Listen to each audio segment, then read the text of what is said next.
Last week in Suzuka, it was action-packed. Stratos Motorsport lost both their cars. The collateral damage was Naki Baslan. I was very clueless. I was really close to Alif behind. The next thing you know, I think Alif made contact and then that somehow sent me in the wall. The return of Mikko Nassi. Mikko Nassi with his second win of the season. Mikko Nassi takes the victory. Got the win after a good battle in race 1. Unfortunately, I messed up a little bit in race 2 with pit speed limiter. Could have been better, of course, race 2, but we have to be happy with what we got. And then, of course, in race 2, Siruna, they're getting some nice points. He was leading for quite a while. Oh, what a move. I enjoyed the race, but there are slight disappointment because I didn't finish on the podium. Opportunity was there. Arwin Turun has been great. He's really worked hard and put in a really solid show in Suzuka. Solid weekend for us. And of course, nice to see JMX Phantom leading at the front for a long time. The star of the show for JMX Phantom was Fadli Rahmat. 2 fourth-place finishers. Fadli Rahmat recovers to P4. Overall, last week was a great race for us. This is the first time that we're able to keep up with the likes of Flash and Stratos,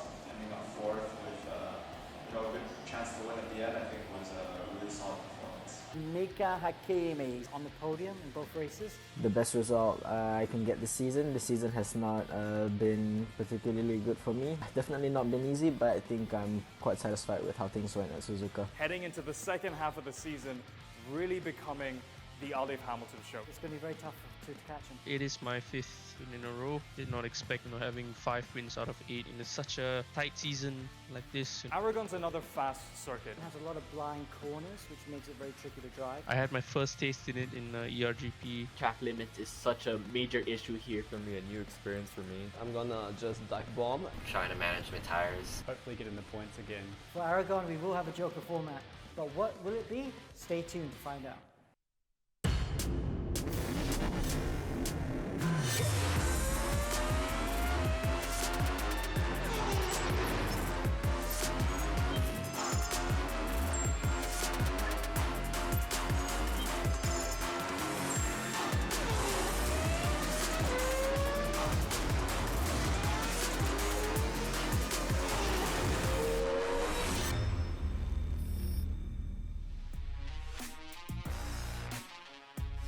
Hello and welcome to Season 1 of the E1 Championship. We're here for Round 5, racing in Spain tonight. Motorland Aragon based in Alcanitz.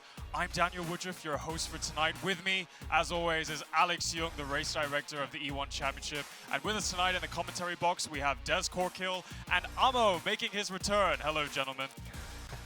Don't forget, you can catch all of Season 1's action live on the EGG network every Wednesday at 9 p.m.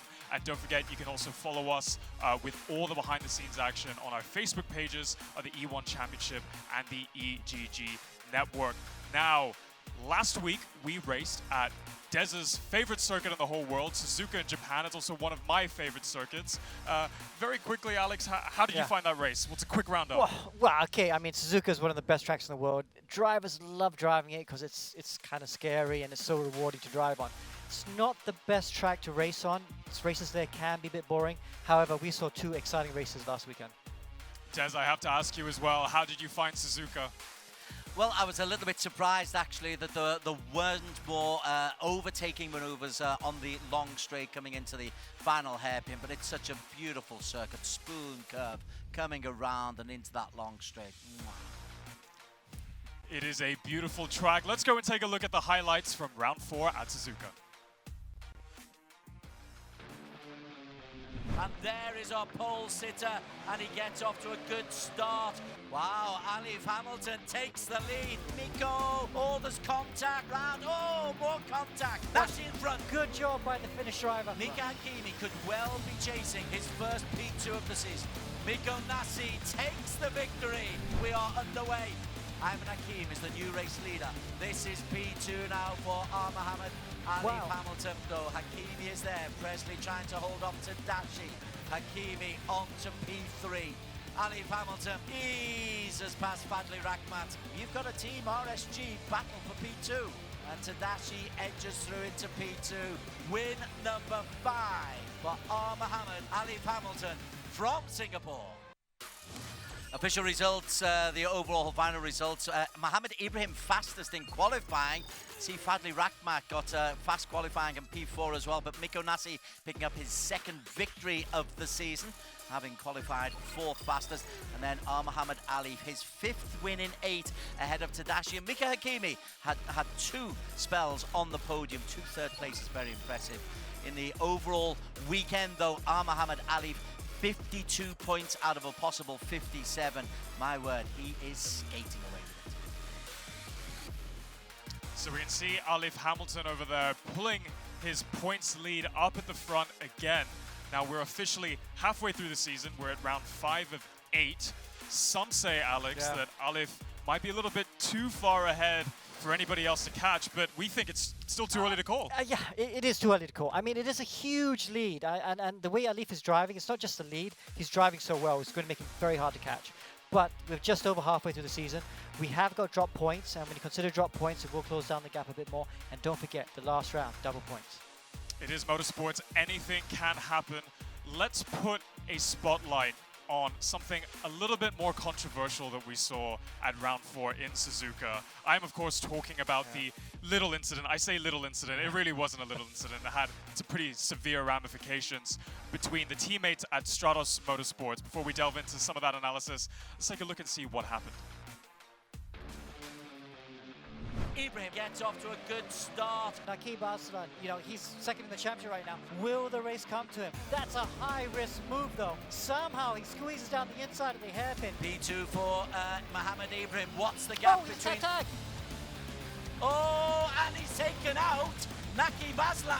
Nakib and Ibrahim tag as they both try and sort themselves out. Oh, Alex Young. What a problem for Stratos. So when we were commentating at round 4, we didn't quite get all of those angles, but in the last week we've had every angle possible and we've been able to see exactly what happened. But for the newcomers watching today, what exactly happened, Well, Alex? okay, so you had the championship rivals, Alif leading the championship and Nakib in second. They were fighting hard for the bottom of the podium positions with Miko Nasi and Mohammed Ibrahim. Don't forget, Ibrahim was on pole. For me, he was the favorite to win that race. And they were battling really hard. However, coming to the end of the race, the tires are getting worn. And we saw going to the chicane, Alif and Ibrahim just had a small contact to the chicane. It gave Ibrahim a small puncher. Then that's him getting sideways on the way out of the corner. Collected his teammate, Nakib Aslan, and both Stratos cars out of the race. And both of them would not score points in the next race either because they started right at the back. So the Stratos Motorsport took very little points. I think they took like 3 points away from that last round. So a bit of a disaster. Very unlucky for Nakib, I have to say, because he was just a passenger and he got taken out there. And funnily enough, it was Alif who got scot-free when you could argue that he might have started that with that small contact with Ibrahim. That's right, it definitely was a disaster points-wise. Des, you were commentating when that happened. Now looking at the replays, do you think it was just an honest racing mistake? So this has been very educational this week for me in that I love the rough and tough stuff going on. I love the contact. But there have been ramifications because apparently Mohammed Ibrahim was not listening to his team manager who was saying, just hold back, keep it easy, we've got time. Ibrahim has decided to go for it, which I applaud, but against team orders, and it's had real ramifications for him. Now let's talk about those ramifications, Alex. Now, there's been a little bit of a shock announcement going into round 5 today at Aragon, and that's to do with the driver lineup at Stratos Motorsports. Yes, it was Mohammed Ibrahim, but he's been dropped. And instead, we have Mohammed Nabil Aslan. So this is the brother of Nakib. So the brother's coming in and replacing Ibrahim in that number 2 Stratos Motorsport car. We know Nabil's a good driver. He finished 3rd at the very first race at the Red Bull Ring in Austria. So we know he can be quick, but those are big shoes to fill. I feel like we're the Formula 1 paparazzi. Now, there's a lot that we can talk about here, a lot of speculation, but I think it'd be best for us to speak to the source of what happened. Speaking, of course, to the team principal of Stratos Motorsports, James Russell. Let's see if we can get him on the line. There he is in his Stratos Motorsports outfit. Hello. James, hello. So, of course, we've just introduced on the show what's happened with the driver lineup. But I think what everybody's going to be asking is why the switch up?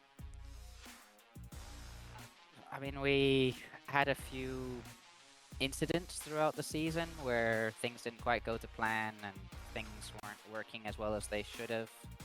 Unfortunately, it came to a bit of a head at the last race where literally the two of them came together.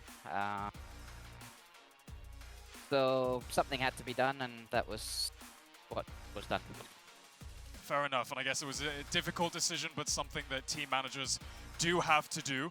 But looking forward, coming into tonight in Spain, tell us a little bit more about your new driver and why him? Well, he's not exactly a new driver to us. He has raced with Stratos many times before, both in ERGP and in the Endurance Series.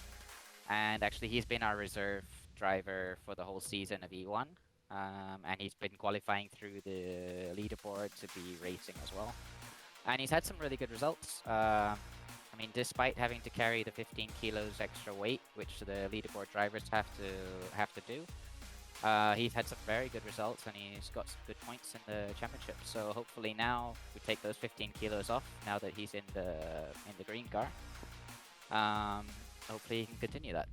For sure. Well, James, we could spend all night talking about your strategy and what you're doing differently with your new driver lineup, but best of luck. We'll see what you guys can get up to in Spain tonight. Thank you. Thank you. Thanks. All right, now, Alex, I'm going to bring some harder questions maybe to you. What was it a good move? Straight up. Well, only time will tell. I mean, it's a hard move to make. I mean, Ibrahim's a really exciting driver to watch. I've loved watching him this season. He's fast, and he's really highly rated. You know, on iRacing, he's one of the best drivers in the region, complete hands down. And you've seen how fast he's adapted to RaceRoom. He had pole position the last race. So those are big shoes to fill, and it was a difficult decision to make. But these are the sort of decisions team managers have to make, and they live and die by them. You know, by the end of the season, we might be going, "Wow, what an inspired move! It really turned it around," or we might be going, "Whoa, that really compromised the season." And that's why they get paid the big bucks. We've seen some interesting strategies from Stratos Motorsports in the past. Are they going to be doing anything differently now because they know that their setup has someone else has their setup? Well, this is the thing, though. Yeah, Ibrahim has the setup, but you always have to refine the setup. It's always been refined, so I don't think that'd be an issue at all. And so far, you know, Stratos Motorsport, when it comes to making the right strategy calls and the right setup calls, they've been getting it right a lot, so I don't think that'd be an issue. Well, we've seen some poor performances from Stratos last race. Let's focus on some teams that had stronger performances in Suzuka. Let's start with Team RSG. That's a team that really showed up consistently in Season 0. They maybe didn't quite maintain that at the start of Season 1, but coming into Suzuka, Mika Kimi had a double P3. We had Ayman with a P2. What have they done differently, Alex? Well, they finished second in Season 0, so we know they're a strong team, but they were just started the season a bit weakly. Not as strong as they normally do, and been a bit up and down. Last two races have been a lot better for them. I still don't think they're out of the hole yet. They need to find a bit more speed to add to that consistency that they seem to be getting right now, and then we'll see them firing on all cylinders. And speaking of ups and downs, this is a team that I know you like to follow, Des. JMX Phantom, the Indonesian-based outfit, they've been putting in some strong performances at the start of every race evening, but finally managed to put it together at the end in Suzuka. We had Fadli Rahmat with a double P4. Do you think they can do one better tonight? I do feel that there's a gap between Team Flash and Team RSG and what the Indonesian team have been able to produce so far. But JMX, they showed their potential. I've been a big fan of Fadli for the last 12 months or so. He's always been quick, and in this championship, yeah, we know he's quick, and now he's put some points on the board as well, 2 fourths. Can he go better? Yes. Can he win it? That's a big ask. Speaking of another driver winning, Mikko Nasi, I feel like I should cover this one and maybe give my apologies, because I know a few races ago I did say that Mikko Nasi disappointed me because I knew he should have been at the front. And true to the commentator's curse, or the opposite of the commentator's curse, Mikko Nasi bounced back with a P1 once again in the E1 Championship in Suzuka. And his teammate Arwin Taruna as well, doing very, very well, Alex. Putting in a P6, his debut in the top 10. So I'm sure that's another team that we will be looking out for tonight on another very fast track in Alcanitz in Spain. But before we get to all that action, let's see some of the highlights from these teams from last round. You've got a Team RSG battle for P2. Oh, Hakim just goes by. Hakim, let him through. Tadashi goes on the inside, and Tadashi edges through into P2. Now then, maybe Mika Kimi, Alex, is being very cute and has had DRS on Tadashi going into the final lap. Wow, That's the nicely story. done. Nicely done. Both RSG cars now up to second and third. Tadashi withheld the challenge of Mika Kimi, who will pick up a second straight podium. We just talked about Fadli Rahmat.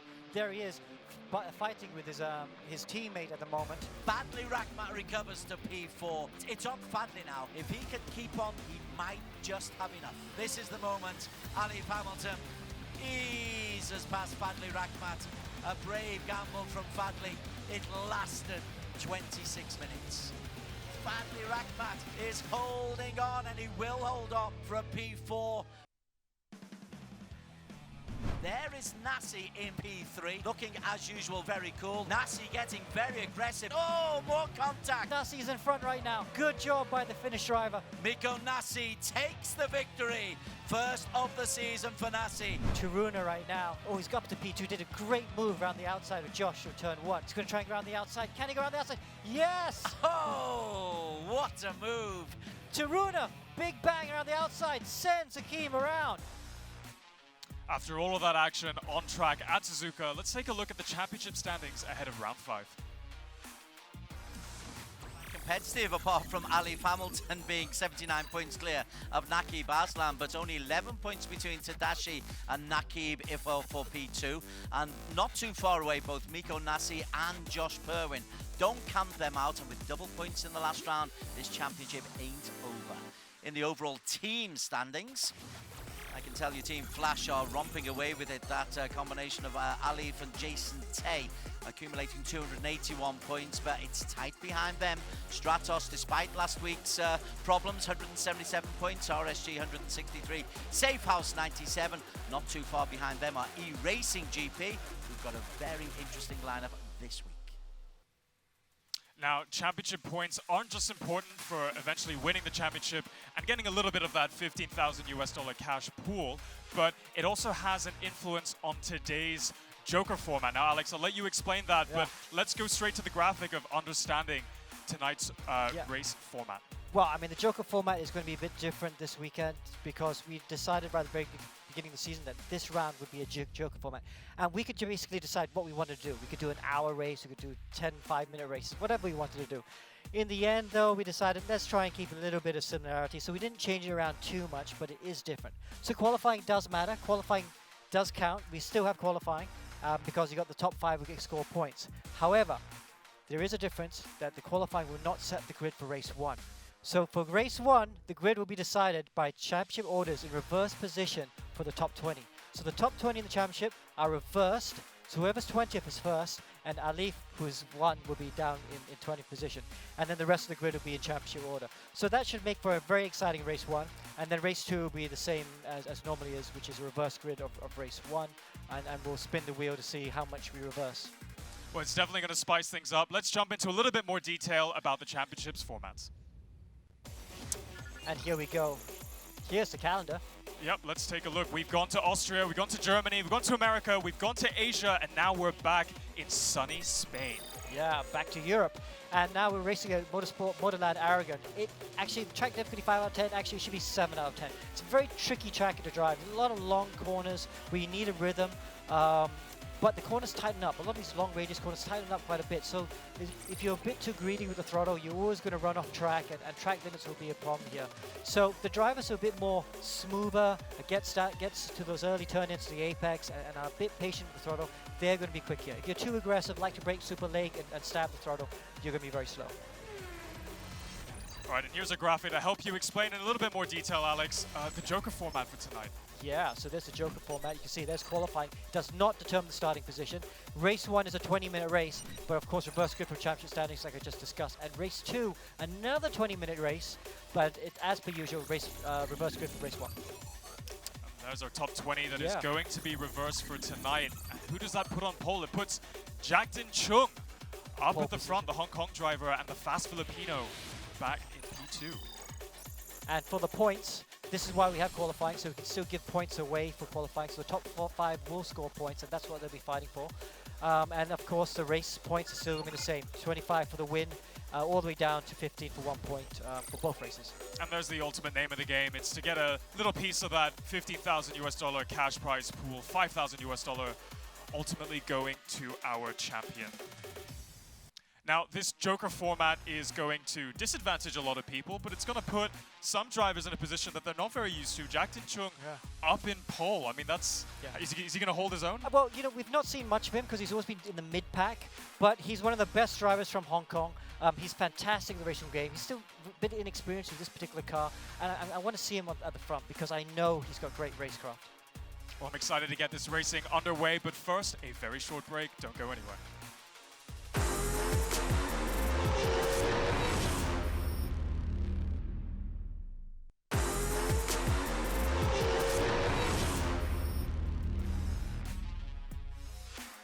Welcome back to the E1 Championship, where we're racing in Alcanitz in Spain.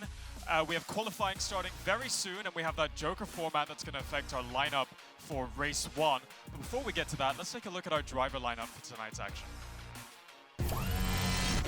So, Stratos Motorsports, where we're having that driver lineup shakeup. We've got Nakib Aslan and his brother, Nabil Aslan, side by side. Is there going to be brotherly conflict on track? Oh, I bet. Then we got Safe House, cars number 3 and 4, Arwin Turuna from Indonesia, and Mikko Nasi from Finland, who won last time out at Suzuka.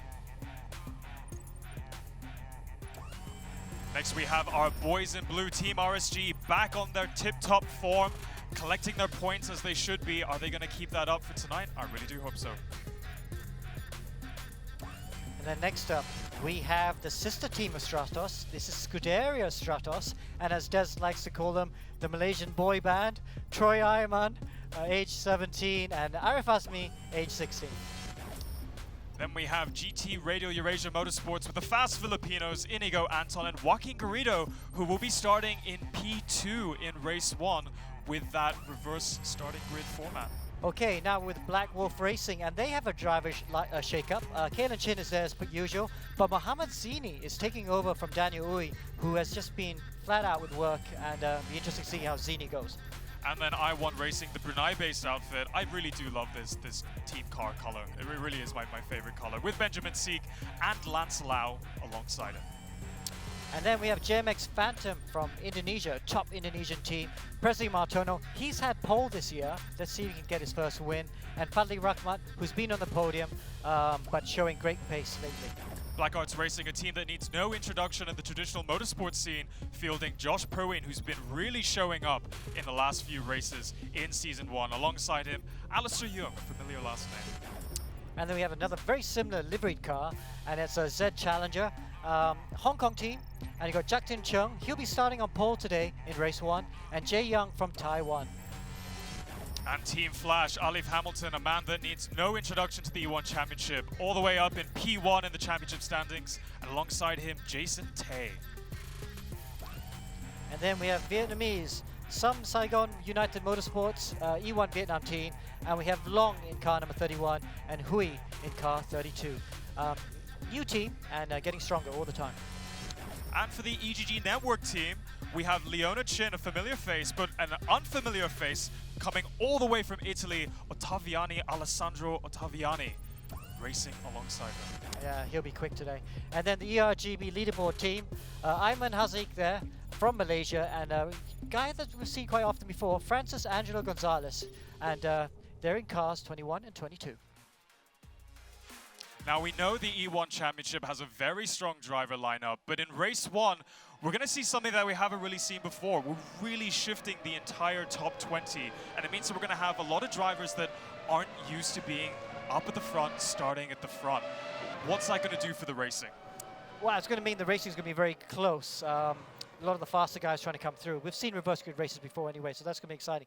I'm very keen to see how Jukton does. Like I said, he's an experienced driver, and even though he's 20th in the championship, I expect he'll try and stay hard. Obviously, he's going to work hard, try and stay at the front. But there are a lot of quick guys coming up behind him. Talking of quick guys, our Italian driver, a new driver to the E1 Championship, Mr. Octaviani. Des, what do you think of him? Have you seen him race before? Yeah, he was involved in a race at the weekend in another competition, but he was based in Italy, racing against Asian racers, and he went and won race 1. He was outstandingly quick around this same Aragon course as well. So this Octaviani, he could be a wild card that causes real upsets. It could be he could be something that changed the whole shape of today's races. All right, well, we are coming towards the end of our practice session, right before qualifying. So to walk you through the action, I'm going to hand it over to the commentary box where we have Des and Amo. Amir Hazik joining me. Amo, welcome back. A familiar name and a familiar voice from earlier on in this season. Amo, we've been talking a lot about what's been going on. You've been witnessing everything. Octaviani, firstly, is my first question. Is he likely to be a challenge to Muhammad Ali Hamilton? In a nutshell, I say yes. But from the back of the grid, that will be a tall order, especially given the fact that qualifying, he might get points there. But in the race itself, he's going to have a lot of work to do to get up to the front. Okay, qualifying, when we get into it, is a standalone competition in its own right. It normally gets you your place on the grid. Today, it's just up for 5, 4, 3, 2, 1. So, soft compound tyres for everybody, obviously, and just go hell for leather because you've got nothing to lose, literally nothing. Yeah, literally, they can just go, as you said, hell for leather, full pelt, whatever analogy you can use for that.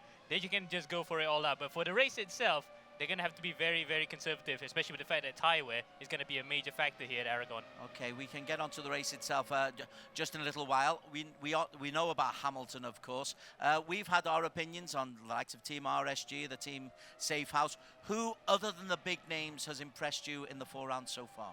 Well, I would say Mikko Nassi, of course, other than the front-running trio in the championship. Mikko, we kind of thought that he might be leading the championship at this point, but has not been yet. But at least he's got 2 wins so far. So at least for him, we can single him out as one of the drivers in contention for this race. There is a reminder that this time last season, Mikko Nassi was going into this round and he got a penalty in round 4 that changed the whole complexion. So those who are thinking the title is over, forget that. Plus this Joker format, we'll talk about it. We'll talk about it in stages. The qualification is worth 5 points, but then the reverse grid, that puts the cat amongst the pigeons. You're a former racer yourself. How would you approach this? Well, I'm still currently racing anyway, but yeah, that's besides. Sorry, I do apologise. You're a current racer yourself, and a distinguished one. I apologise. Yeah, but anyhow, yeah, approaching the qualifying, especially the fact that with the format that we're going in, this Joker format, we can literally just push all out and not worry about the consequences. But having said that, the championship positions that we scored prior to this is actually going to be our own downfall. So it's up to us to actually make that up for this one. So it's interesting how this format actually shakes up everything. And there's a reverse grid for race number 2 as well. So yeah, that's why it's called a Joker format. Alex does like to change things up quite a bit. Let's see how effective it is, starting with the qualification period. Guys have got 5 minutes to post us the fastest lap time. As an experienced racer, Amo, what would you think is a good time around this circuit? About 125, because Alessandro Octaviani himself set 25s around the circuit in the time trial mode. This is without tyre wear and fuel wear. So he can do this actually as well during the actual session. So it'll be interesting to see if he can push it even further, because he is one of the guys to watch out for in this round. Okay, qualification is just about ready to go. They have got 5 minutes. Now we can't ignore Muhammad Ali Hamilton. So Ali Hamilton, let's just see how he goes as he comes around the hairpin at the end of the circuit. Do you want to talk us around the circuit, Amo? All right, here we go then. Up through the short chute that goes into the start-finish line. This is what coming out to turn 1. Many issues will happen here during the MotoGP race, but in E1 as well, we're going to see a lot of drivers come through, 28 of them. So for turn 1 and turn 2, there safely. It's almost flat through turn 2. Coming out to turn 3, I don't see any lift here, so Ali then going full pelt. I'm coming to turn 4. This is one of the tough areas to brake. We can see a lot of lockups happening because the radius tightens up on the way out. Then through now turn 6 and 7, pretty much the same as turn 3 and 4, but except it's much tighter. Then coming into turn 8, this is the waterfall section. As unfortunately the camera has lost it for a second. There we go. This is one of the highest points to the circuit. It descends well, about 20 meters at least. It's about 2 stories tall. So if you're at the circuit itself, there you can see how deep the drop is. Now coming up through turn 10 and 11. It's actually 11 right here, coming up to turn 12. So it's 3 corners in a row despite a bit of slight change in direction. Turn 12 and 13, it's just a mirror of each other. Still quite neat and tidy so far from Alif. He keeps it within the lines. A bit of a runoff area right there. Now through turn 14 and 15 up to the back straight. The longest straight here is about 1 kilometer long. Coming up to the final turn, the final 3 turns, which is turn 16, 17, 18. Here's the first bit. We're going to see a lot of DRS overtakes here, as we saw in the weekend competition that these guys were competing in last weekend. He's fastest through 1 and 2. And 18 and 19. Sorry, through turn 16, 17, and then 18 as he comes out to the start line. Looks good so far. Oh, he was quick, but I don't think he's going to be fastest. Indeed, he's second fastest. Nakib Aslan is the man who set the fastest time so far. Alessandro, the Italian, is in P2. Inigo Anton from the Philippines, he's posted a decent time. 1:26.2 is for Inigo Anton. Nakib Aslan, indeed, as you suggest, is in the 1:25s, as is Octaviani. He's a 1:25.9. Some really fast times going on. Kalen Chin, he's on a fast lap as well, Amo. Yeah, looking good so far through sectors 1 and 2. In fact, I don't see the lap times at the moment. Maybe he kind of cut the track, but he's still going for it. As he comes across the line now, it's still 4 fastest. Is he going to improve? Not this time. Still 4 fastest by almost 2 tenths. Nakib Aslan, it is the man who holds on to the fastest lap at the moment. Here is Nakib Aslan once again. His time of 1:25.944. 500ths quicker than Alessandro Octaviani, the wild card in from Italy. How's this looking for Nakib? So far so good. In fact, he's only 300ths off in that first sector, so he's going to try to improve his lap times here coming through the second and third sectors. He's coming out to the second sector soon. And where's he coming up here through turn 11 up to turn 12? He'll break the sector timing beams as he comes through here now. Turn 14, then 15. Coming up soon. Let's see then. Here's turn 14, turn 15. Behind, after this one, that's the second sector timing beam. Is he going to be up or is he going to be down on his previous best? It's actually up by 2 tenths. Oh, that's quick. Nakib Aslan already on pole, but Josh Perwin has just gone quicker. A 1:25.8, so Nakib has got to be quicker, Amo. Yep, coming out to the final 3 corners now. 3 tenths actually up on Josh's lap time. So this is going to be good for pole, but how far up is he going to be? Nakib Aslan, he comes through as he breaks the tape. The timing beam tells us that he is fastest ahead of Josh Perwin, but that is quick, and what a response from the Stratos Motorsports team. He leads. Perwin is in P2. Alessandro Octaviani is in P3. Arwin Tarunya 4, and that pushes Mohammed Alif out of the points. Nakib at the moment has picked up 5 points. Kalen Chin's gone fast, a P4. Alif is out on the circuit. Can he get a decent time in the time left? Wow, we do or die here for him coming through. But we're looking at Octaviani right now. These two are almost in the same vicinity. Looks like it's not going to be enough time for Octaviani to actually cross the line here, so he'll be nip and tuck. He might actually get pole position or might not be getting a pole position if the timer runs out. Okay, we are just waiting for the final countdown of times. At the moment, Octaviani is in P4. Nakib Aslan will pick up the 5 points available. It doesn't matter in the race because we already know the positions, but Nakib, Kalen Chin, Josh Perwin, Octaviani and Arwin Tarunya, as it stands at the moment, are the ones who are going to be going away with the points. Alif Hamilton out of the points at the moment. We are waiting the final confirmation, but at the moment, Alex Young, Nakib is waiting patiently for you to find out his views on his performance and his 5 points. Wow, that was a good lap, wasn't it? Good lap by Nakib there. Over a 10. We'll just see if we can try and find him. It was. He is back. After a disappointing round 4 in Suzuka, he puts it back on pole position, exactly where he wants to be, where he needs to be to maintain that championship lead and pull it away from Alif Hamilton. Right, we're just trying to get Nakib Aslan on the line. Yeah, I've got Nakib now on the line. Nakib, you just want to talk us through that? That was a stunning lap. Could you have found any more time? I think it was really good. I'm really happy with how it went. I mean, yeah, we had the benefit of no ballast for this round, so that really helped. But nevertheless, I think Kalen, had no ballasts too. So overall it was a decent lap. Could I have extracted more? I think there's never a perfect lap, so definitely yes, but not much, I think.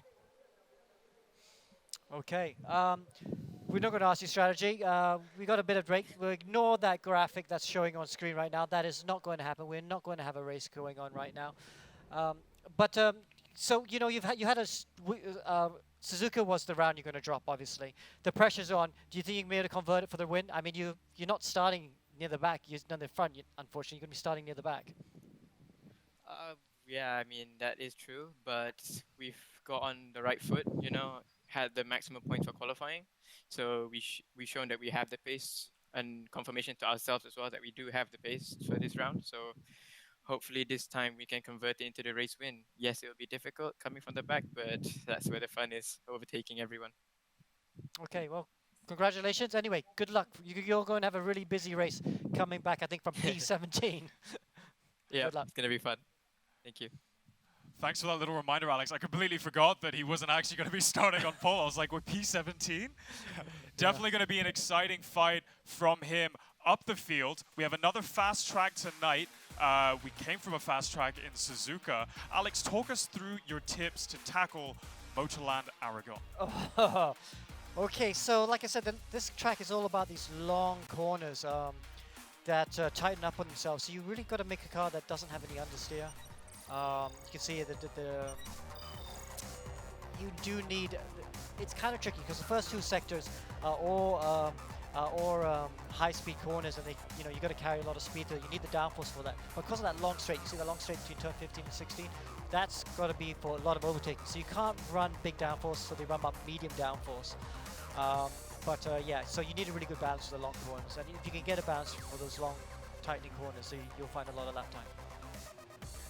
Tire wear is going to be interesting. I know that in real life, that lateral load, i.e. those long, fast corners, and hard braking together increase tire wear. But here we have a lot of hard braking that's probably going to do the same. Yeah. So soft strategy? Whew. So we got ×3 tire wear, Daniel. So ×3 tire wear on this track.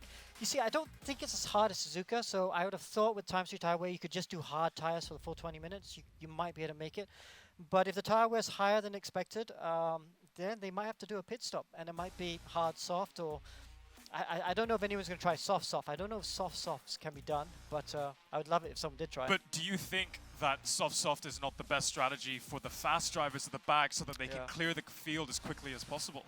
Yeah, so there are two ways of doing it. If you're at the back, like Alif and Nakib, starting right in the middle of the pack, two strategies. If you don't think you're going to make a lot of places in the first couple laps, then it's better to go with a hard tire and just try and outlast everyone and just try and go nice and easy in the beginning, and when everyone pits, then you take them.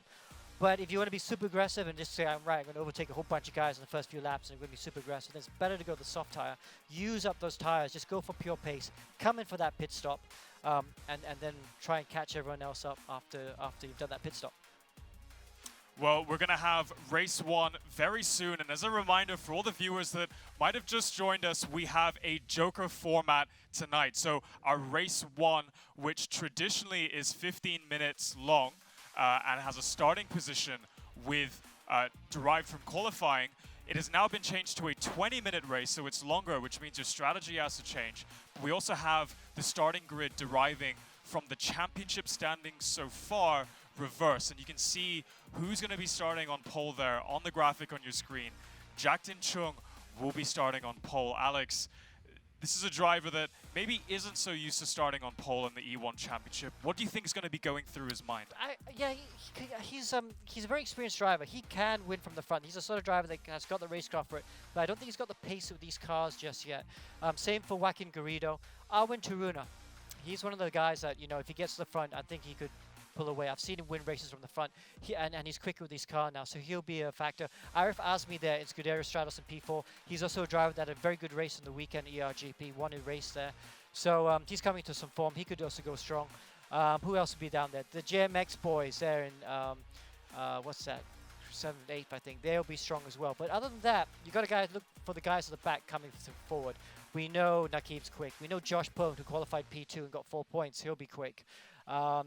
Alif will be quick as always. You know, he's a championship leader. He'll always be thereabouts. But he's carrying 15 kilos of success ballast at the moment. Not sure he can get to the front as well as Nakib and Miko Nasi, Josh Perwin.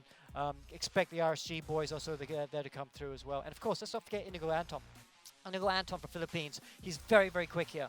And if he can have a good first lap, then I think he'll be at the front too. And it's all about the start. And for the drivers that know that they might not have that pace, it might be interesting to see them take on an alternative strategy, going harder on the tires, maybe being overtaken by the drivers on soft, but try to play it as long as possible, because the drivers at the back have that hard, arduous task of having to overtake everybody. And not just overtake, but making sure that it's all clean overtakes, because in E1 Championship, we have full damage. If there's any contact at all, you could break a front wing, you could break your suspension, and as we saw last race, it could even lead you to being suspended. So a lot of things that the drivers have to be managing as they go into race 1, which will be starting very soon. So I'm going to throw it over to the commentary box once again with Amo and Des to walk us through Race 1 reverse grid. 2 20-minute races coming your way. The first grid is a reverse grid race on championship positions.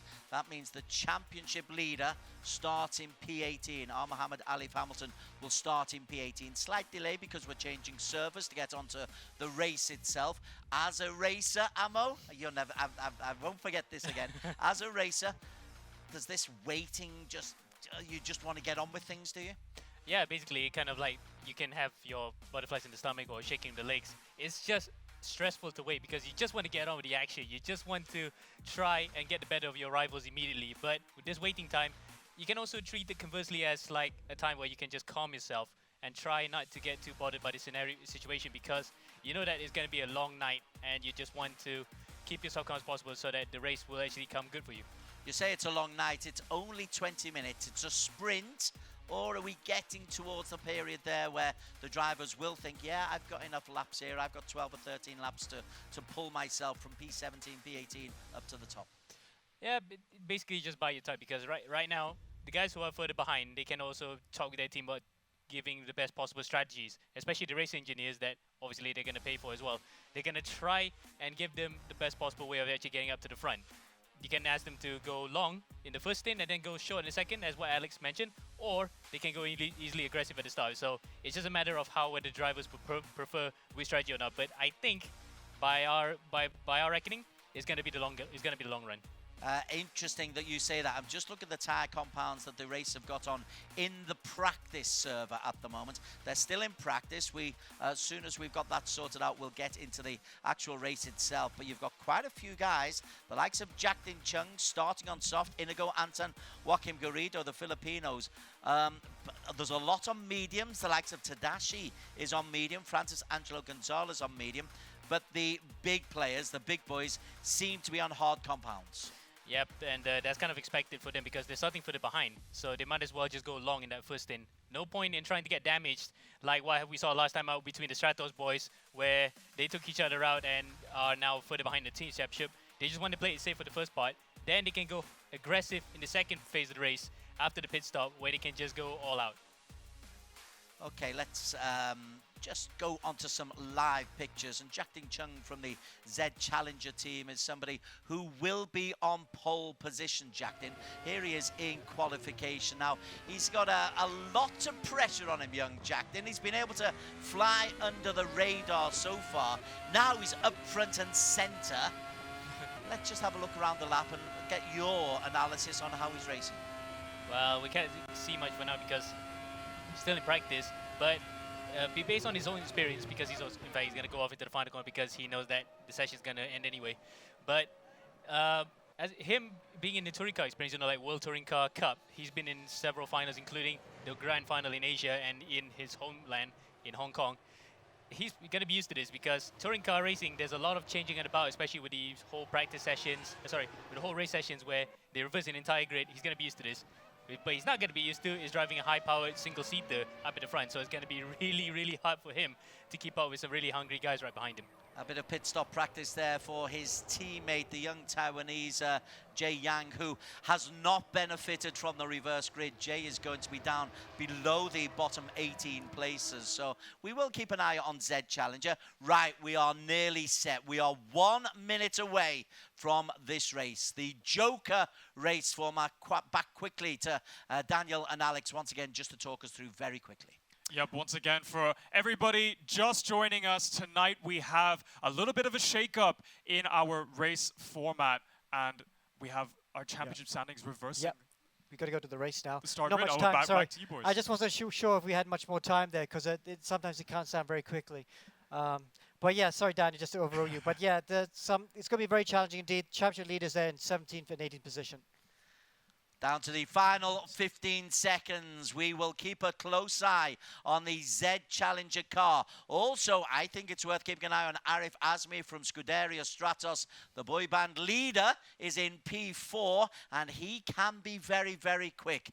Garage is still 3 seconds away, and then the red lights will go off, and we will soon be underway. We are on board with the pole sitter, Jack Ding Chung. All the pressure is waiting him. The red lights are off, and we are underway. And coming out from the second row, Tarunya's made a good start. Ayman Hazik's made a good start. Arwin Tarunya is the man who is through into pole, and then Arwin goes off as Garrido goes off, and Jack Ding Chung holds on with Arif Azmi behind him.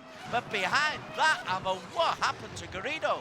Oh wow! And actually, I'm gonna ask what happened to Tarunya, because he had the jump. He had a perfect jump coming to turn 1, had the whole shot, and spun into the inside barrier. So again, another wasted opportunity for him to score some good points here. And it was still, he could have actually taken the lead. So now he's gonna have to get it all up back in the second phase of the race. Jack Ding Chung from the Z Challenger team. He's holding on to P2 at the moment. Arif Azmi has got past him.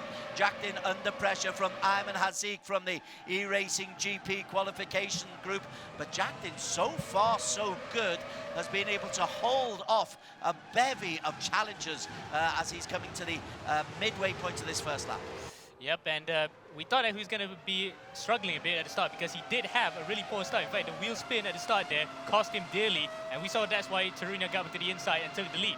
But luckily he's held on to that. Now he has to hold off for the rest of the race. Behind him, look at that, a gaggle of cars all the way up to 20th place on that long back straight. That long back straight is absolutely terrifying, but Arif Azmi has made light work of it, and Arif will be delighted to have Jack Ding Chung as the man in between him and the rest of those cars.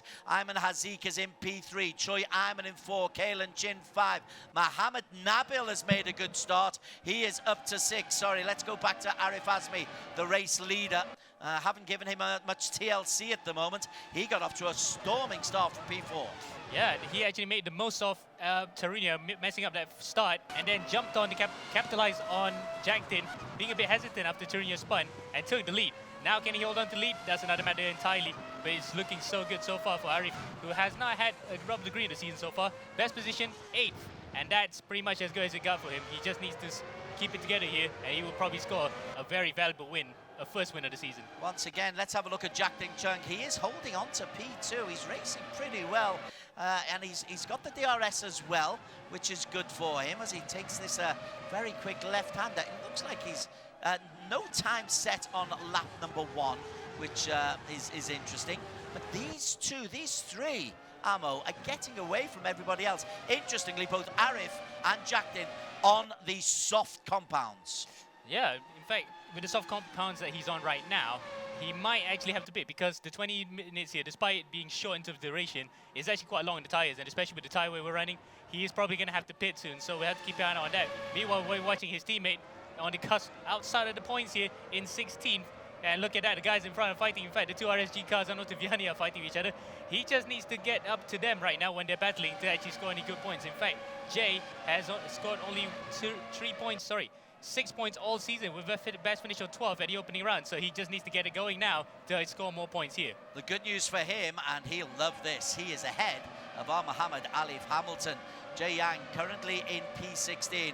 Alif is in that group, those two orange cars chasing. Two very, very fast orange cars to have in your rear view mirror. He's got Fadli Rakhmat. Who's that? Yeah, Fadli went wide and Alif goes past Jay Yang. So Jay Yang is able to hold on, but Alif makes progress up into P16. So 2 places have been made. How about the championship? Well, the championship leader is Alif Hamilton. How about Naqib Aslan, who was fastest in qualification? Naqib has got himself now up into P7. He looked fast in qualifying. Indeed, and he looks fast in the race as well. Right now, he's just trying to work his way on the back of Ayman Aziz. Ayman then knows full well that he will have to battle against a guy who's known to a bit bargy on his overtaking.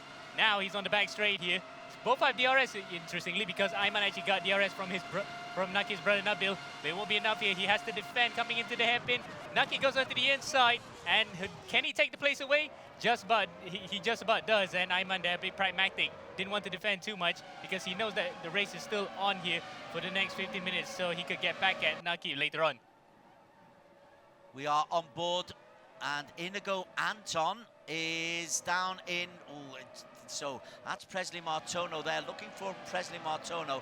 I just want to have a little look at Inigo Anton, fast Filipinos. I'm going around different groups at the moment, simply because it's a 20-minute race. And what's happening at the front at the moment isn't absolutely critical. It's what's happening in the mid-range to see who can pick up points. Yep, and the guy who's picking up the most points here after a disastrous round, to be honest, last time out in Suzuka, is Naqib Aslan, of course, because Naqib here, yes, he did score a point for finishing 5th in the qualifying session, and then only 14th in the second race in Suzuka after being wiped out by his own teammate.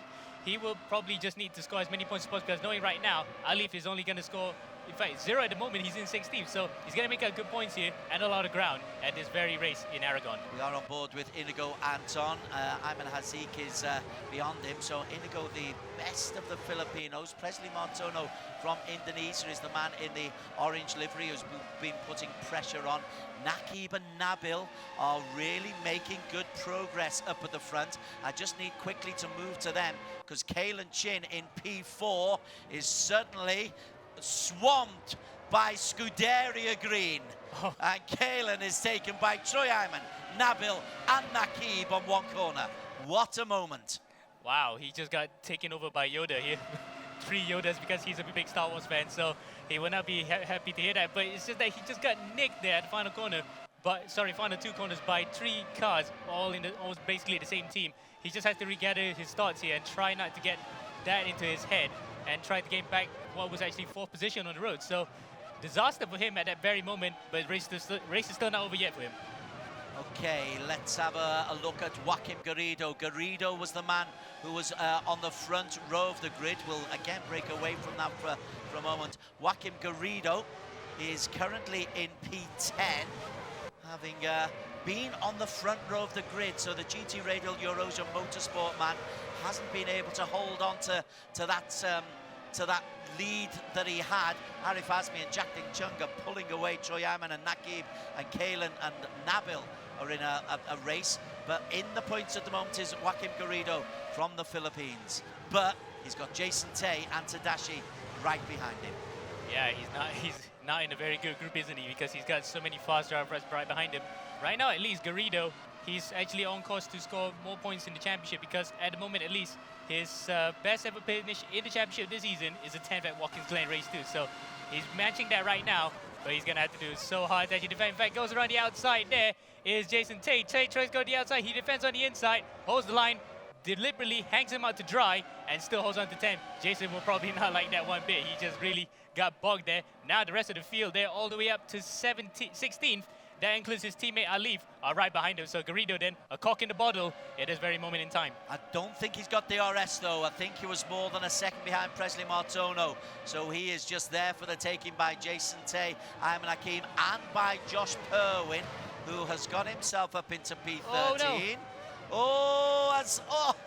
Who is that? That is Octaviani. Octaviani has made his way through. No, he ran into the back of Garrido, because Garrido got touched there by Jason Tay.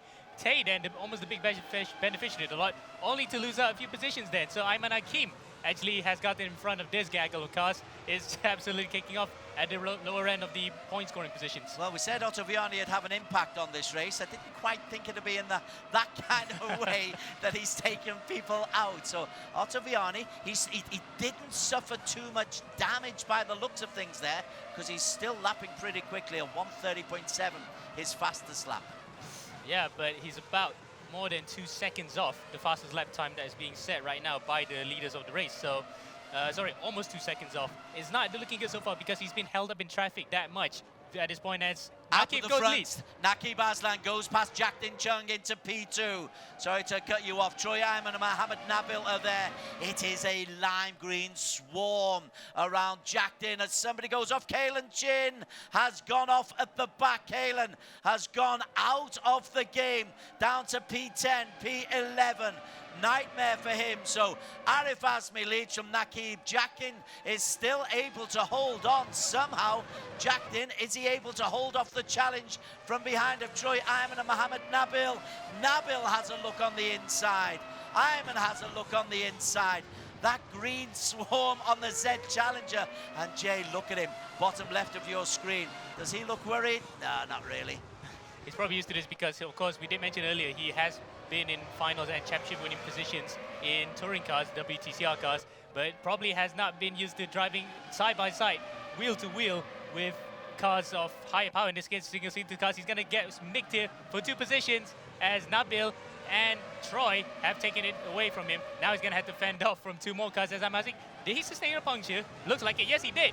So just like Kalen, while he went to the pits, he suffered a puncture. So the soft tires here cannot go the distance. Jack Ding Chung drops from P2 to P7 in the blink of an eye. He was on pole position. He will not finish, we are pretty sure, in the top 3 here, because he's going to have to pit fairly soon. Let's go on to our race leader. We've barely given Arif Azmi much TLC, but the soft compound is the first to go into the pits, and he will lose the lead to Nakib Aslam, who started on a hard compound. So Nakib, on the bottom right of your screen, is the new race leader, as Arif Azmi, a brave start, but that soft compounder, it's a gamble that didn't work.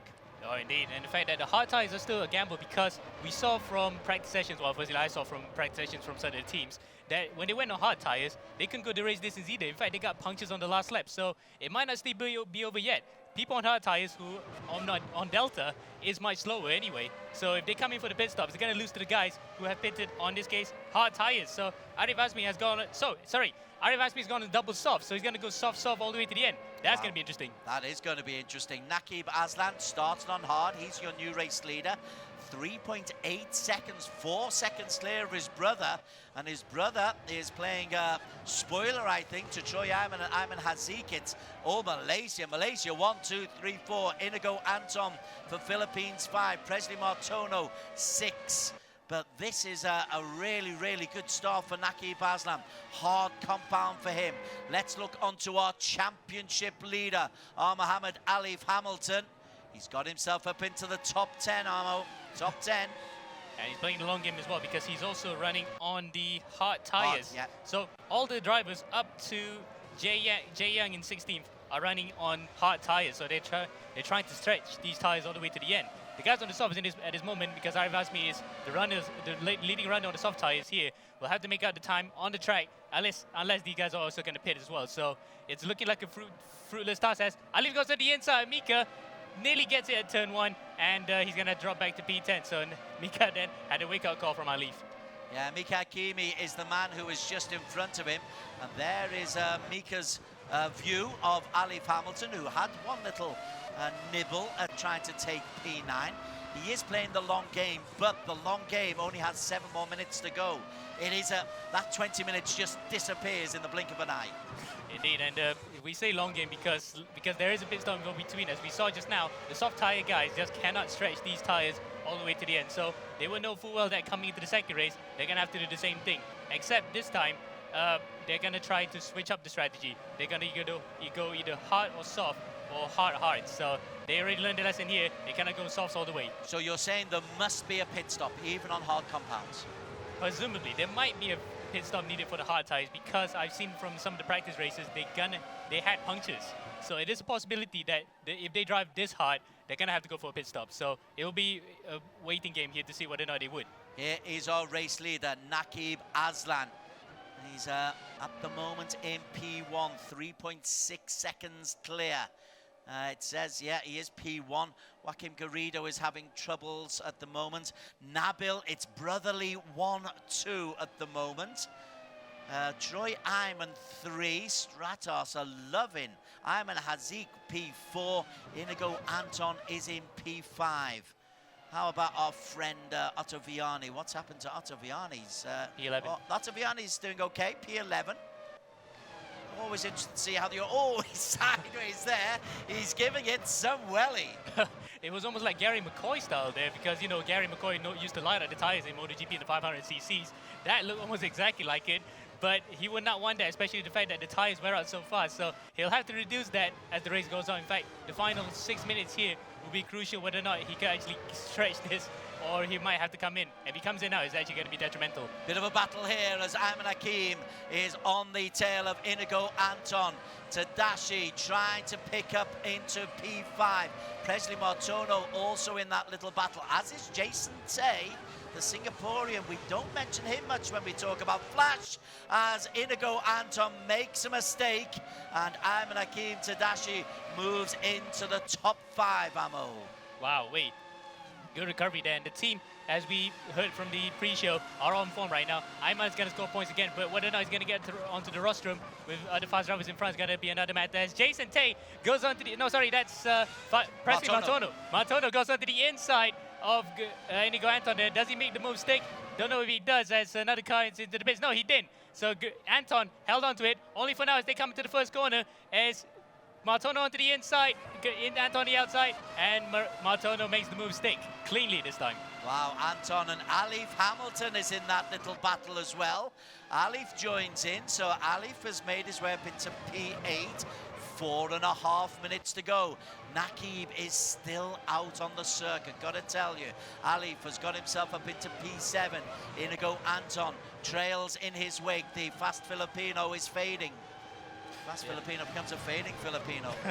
Yeah, and unfortunately he's also on the hard tires, so he has to stick with these tires towards the end, because 4 minutes left to go. No point putting on the pit stop, because these other guys may be actually going to the end. So the hard tires for these guys are holding on, as we're looking at Alif, but behind them is Anton, and behind him is Jason Tay. Tay, of course, having been already in a collision with one of the GT Radio Eurasia cars, hitting Garrido into a spin that also collected Octaviani. So Tay will have to avoid hitting a second GT Eurasia car if he wants to actually get up another position. This is our race leader. The big question, as 5 Malaysian flags adorn the top of the leaderboard.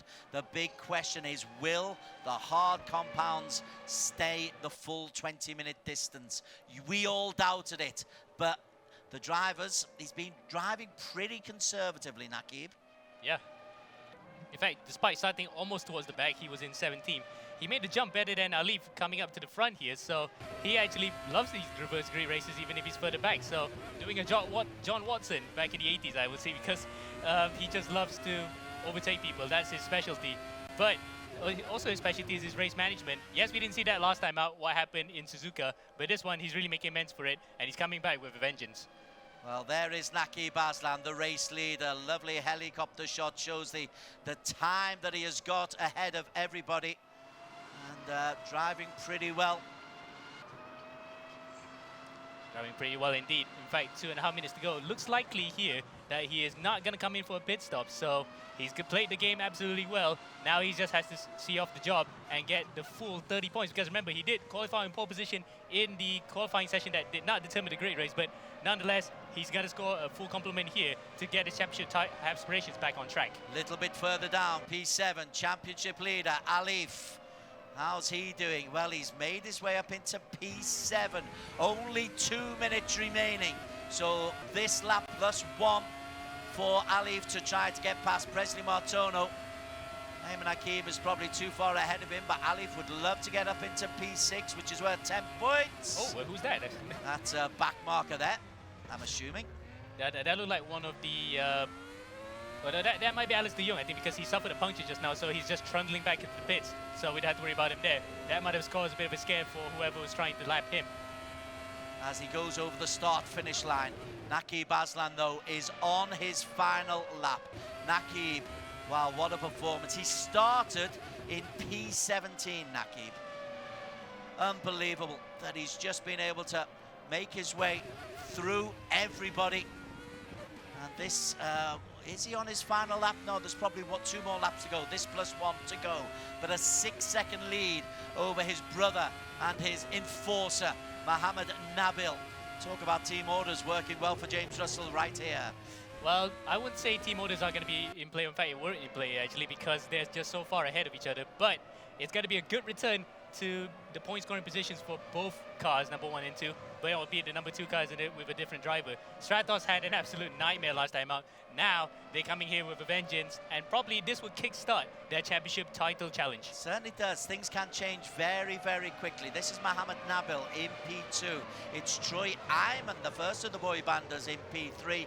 Ayman Haziq in P4. That glorious overhead shot down the long straight. Ayman Akim is under pressure in P5. Hamilton is trying to make his way through close. You've got Ayman Akim and Ayman Haziq and Alif Hamilton, all with a chance of a P4 place here. Yeah, but it's Ayman actually overtaking Ayman Haziq there. Sorry, 2 Aymans. So Akim overtakes Haziq for 4th place. Now he can actually try to set his sight for 3rd, but that might be a tall order because we're on the last lap now. He's over 1.6 seconds behind, so don't think he can make up that much ground in just the last lap. But good recovery as well for Ayman to go up to 4th. Apologies as we move back onto Naqib Aslan. That mountain keeps getting in the way. It is a genuine mountain in Aragon up at the far end of the course. But what that will do for Naqib Aslan is tell him that he is half a lap away from victory. Yep, indeed. In fact, he's coming through the final sector now. In fact, he's still in sector 2. By the time he comes up through the complex of 12, 13, 14, and 15, he's going to be on the final back straight and into the final sector for the last time. And what a way to bounce back after that disastrous round in Suzuka. Well, there is our race leader in P4. Alif Hamilton has got up to P5. Would you believe Naqib leads 7 seconds clear of Nabil, and it is that long straight to victory now for Naqib Aslan as he takes the hairpin at the bottom. It's a comprehensive victory, a remarkable victory. The extra 5 minutes making all the difference. Does this change the full momentum? Victory goes to Naqib Aslan from Malaysia, and a championship is re-energized for Stratos Motorsports. Wow, and talk about re-energizing. A 2nd place for the debutant for the team. Nabil, there he is, comes across the line. So it's a Stratos 1-2, a Aslan 1-2, and a very good 1-2 to return back to championship contention. Troy Ayman 3rd, and 4th is Ayman Hakim, who actually drives around the outside there. And 5th, crucially for the championship, is Muhammad Alif. So Alif then manages to recover some points here in the grand scheme of things. But the victor is Naqib Aslan, and he will be talking to Alex Young. Wow, okay, so great result there. So let's jump straight to an interview with our race winner, Naqib Aslan. Naqib, there we have you up on screen. I would say that was a hard-fought win, but you made it look so easy. Where on earth did that pace come from? I think the important part was getting through that massacre, really, into lap 1. It was such a mess. Thankfully, we came through cleanly. But yeah, we showed our pace in qualifying, and it showed again in the race. You know, we had really solid pace coming into it. So yeah, really glad and really happy that it turned out well this time. I mean, I say you guys were fast, but you were tenths and tenths ahead of everybody else in terms of lap time. What is that differentiating factor? Is it down to the setup of the car? Because you were on the same strategy as most of the people on the grid on the hard tire.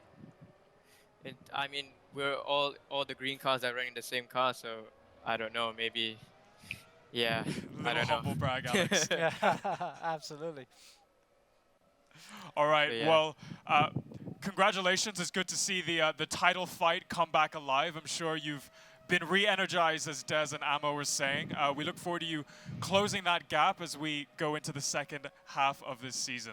see you in I race 2. definitely look forward to it as So well. confirmation Thank you. there of the results. Naqib Aslan ahead of Nabil Aslan. Keep it in the family, boys, and keep it in the same team for Stratos 1, 2, 3. Tadashi 4.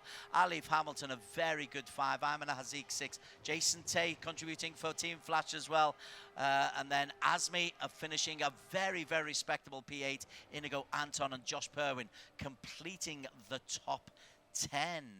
So, Amo, I wasn't expecting it to be that comprehensive a victory for Naqib. Your quick thoughts? Well, we kind of ruled them out for a second because after what happened last time out, but for him to come back here strong and put the championship back in contention for him, it'll be very nice to see how he could do in race 2. Okay, race 2 is coming up very soon. To help take us there, send you back to the studio and Daniel and Alex. Thank you, Des. Well, we were saying earlier in the show, was that the right decision from James Russell at Stratos Motorsports? And I think that was the best possible answer he could have had. Now we're going to have more analysis for how race 1 went, and we're going to introduce the format for race 2 coming your way very soon. But first, a short commercial break.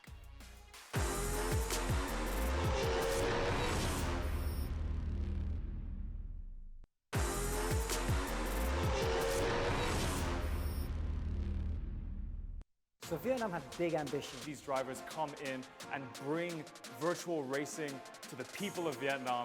I think that's awesome. Good to see Le Hong Binh Long in his first E1 championship race. Hello, I am Long. I am Huy. Hey, it's Hei Nguyen. I am the manager. Vietnam SUM E1 team is being established in June 2020. We are focusing both digital motorsport and real motorsport. Our vision is establish the motorsport culture and sportsmanship spirit in Vietnam. Our club have been organized some qualification games online, and Long and Huy are two best drivers that have been participated, and they get the best result. That's why I picked them represent the country on the E1 Championship Season 1. I'm very proud to be presenting Vietnam E1 team in E1 Championship Season 1. Long's actually got quite a bit of talent. I've watched him drive before and I've spoken to him. I started sim racing at the age of 11 when I first saw some gameplay of Africa and F1 2011 on YouTube. It triggered me so much. Motorsport in general and sim racing in particular has become one of my hobbies and also my passions in that. I started interested in motorsport when I 16 years old. Becoming a professional racer was my biggest with E1 Championship Season 1 in my first race were an important turning point for me and Vietnam E1 team to develop our racing. Our expectation and the goal for the team is to bring the Vietnam flag to the international championship. I hope to be able to bring some win and podium. I don't have any achievement in sim racing yet, but I will be soon. While the level might be a bit too strong for them at the moment, I can see Vietnam improving.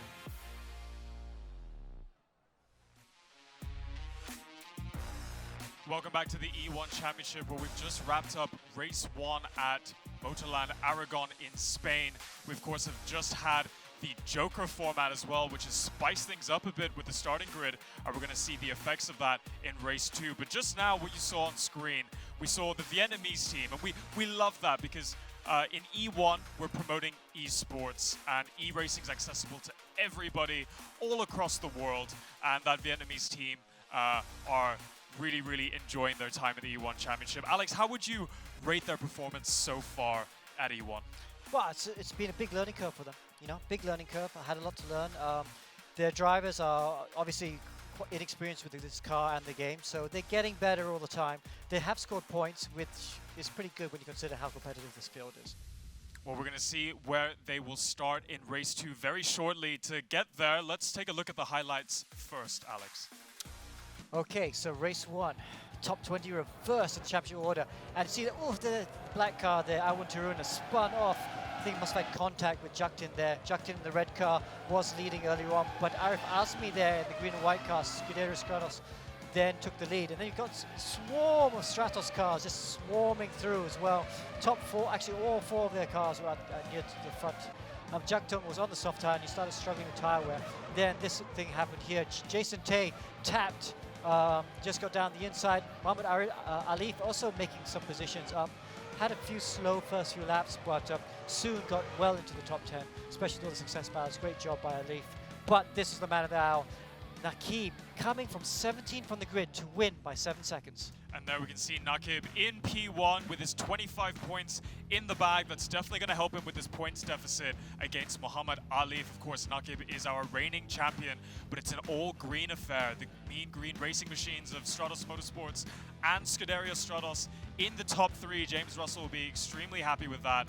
And once again, we have the RSG blue of Ayman Hakim in P4. They're going to be very happy with that points collection as well. But interesting there, Alif Hamilton didn't quite carve up his way through the field as quickly as Nakib Aslan. Yeah, I know he's carrying some success ballast, but we're not seeing Alif quite at his sparkling form. You know what I mean? You're right. I thought he'd be well into the top 5 by the end. He just about got there.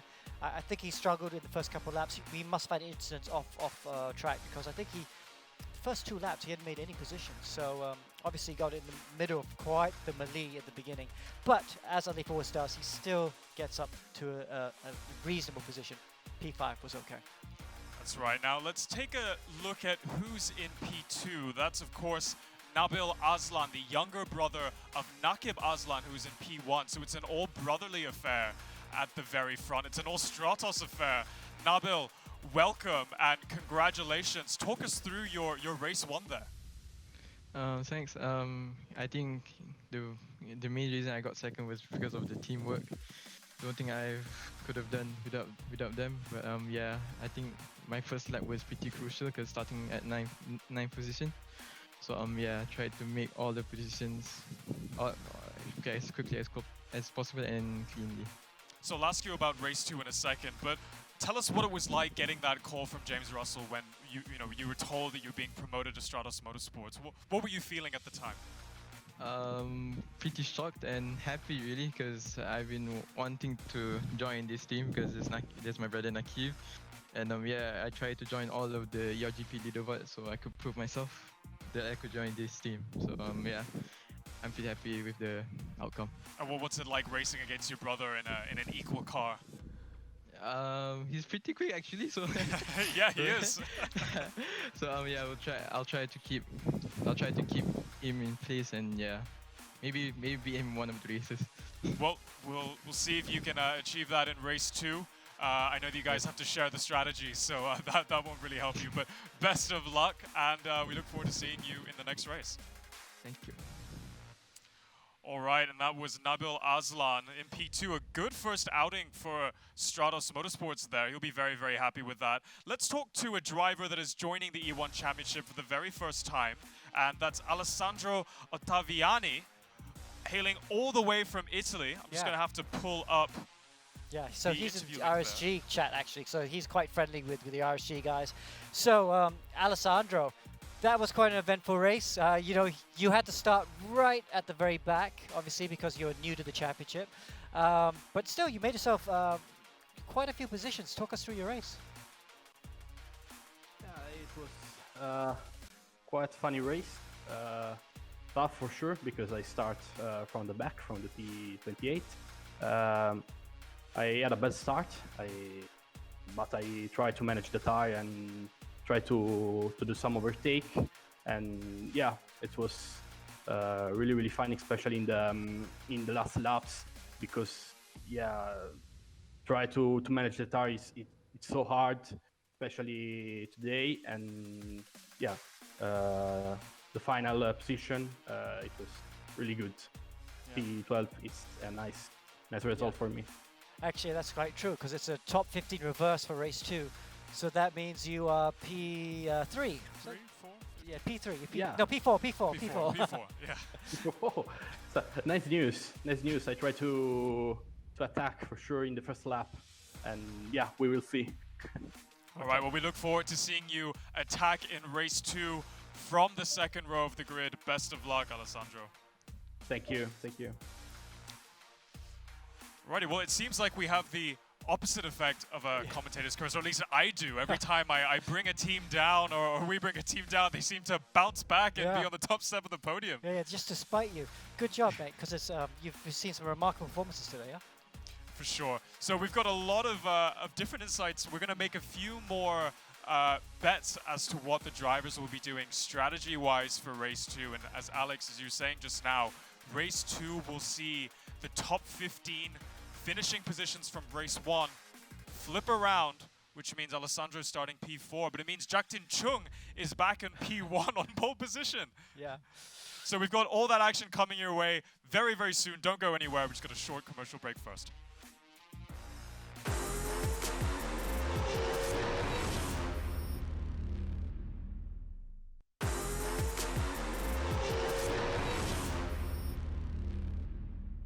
Well, I1 Racing, they have improved from last year. It's just that the competition is so much stronger, the field is so much stronger, so we don't really see that much of them at the moment. I'm Lance. My name is Ben Seek. Hi, I'm Jake Ten. I'm the I1 Racing team manager for the season. Ben Seek currently in third. They've been improving steadily round by round. And it started off as a bit of recreational fun thing. When we got locked down with COVID, we were sort of looking for new things to do.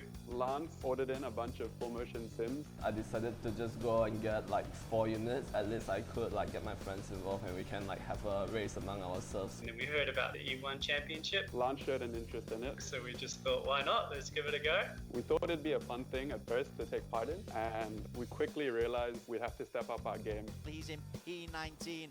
The greatest moments in Season 0 for me were scoring my first points. Managed to get top 10 for the first time, which is a huge achievement. They're the fun guys. They're the guys in the Mario hats and having a good time. Well, the idea for the Mario hat started at a Halloween party. We dressed up. We knew we weren't going to be competing at the top of the table, but at least they could be looking at us for other reasons. They need to do more racing, not just E1, you know, and they need to raise the level of the drivers in the team. We're trying to be competitive. I would love to get in the top 10. I'm looking to improve my skills even more. Watch out for those I1 racing cars in the nice blue. They're going to be incredibly fast. We'll be coming straight to the front. Hello and welcome back to Season 1 of the E1 Championship. To the I1 Racing boys, if you guys are watching this, please bring back the Mario outfits. I love them. So we have Race 2 coming your way very shortly. The drivers are underway in practice just before they get to the grid for Race 2. We can see them teleporting. And for that, I will hand it over to the gents in the commentary box. Indeed, thank you very much, Daniel and Alex, and good stuff for I1. We didn't actually get to see them much in the race itself because it was so competitive at the top. Race 1 was reverse grid, and it caused us one or two problems, caused Alif Hamilton one or two problems getting up to the front, but he made his way to the front. Race 2, reverse grid as well, similar problems. Yeah, in fact, that in this case of Deja Vu, Jack-Tin's also back up in front as well. So it's interesting to see how he could actually do it the second time around if he could hold on to the lead of the race. He had a puncture, he was involved in a couple of hairy moments, but for the best part of 6 laps, he was able to hold his own against that Stratos swarming that eventually took him down to P15, yeah. Of course. So yeah, he'll be hoping not to see the same thing for the second race, as now Jack-Tin on the front row of the grid, and beside him is Kalen Chin. So it'll be interesting around up to turn 1. Okay, we are on board with Jack-Tin Chung as the red lights go off. We are underway. Jack-Tin looking backwards is taken by Kalen Chin and Mika Hakimi. So Kalen Chin is the race leader, and he is flown away. Jack-Tin Chung is still holding on to P3, but he's got Josh Berwin on his tail. My word, that is mighty, mighty close up at the front. Jack-Tin having to hold off an aggressive challenge. Right, indeed, and the fact that, again, he has yet another poor start off the line, so he's still not used to the launch control of a FRX 70 car compared to a WTCR car, and he is still under attack here from the guys behind, so still not over yet. Jack-Tin will have to actually avoid getting into more collisions that will actually send him to the back of the grid. So 4th place right now for him, but there's still plenty of work for him to do to keep on to that. Z Challenger Racing learning what it's like to race at this level. Contact from Fadli Rakhmat behind him. That allows Inigo Antan to go through into P5. We must move away though, because Kalen Chin up at the front has got himself a good 1.7 second lead as he comes down this long straight. No DRS at the moment, so this is just terrific from Kalen. Mika Hakimi quick, and Josh Perwin from Blackheart Racing P3. So Australia, Malaysia, Australia up in front, and Kalen Chin there had the start that he wanted. A very, very good launch off the line to get the whole shot. Now he has an almost 1.1 second lead, compared 2 second leads up in the front. So this is what he wants here. He wants to get an early breakaway from the rest of the field. So his slight problem is it's 20 seconds now then. I've got to tell you, Mohammed Alif Hamilton is down in P20 because he had a spin.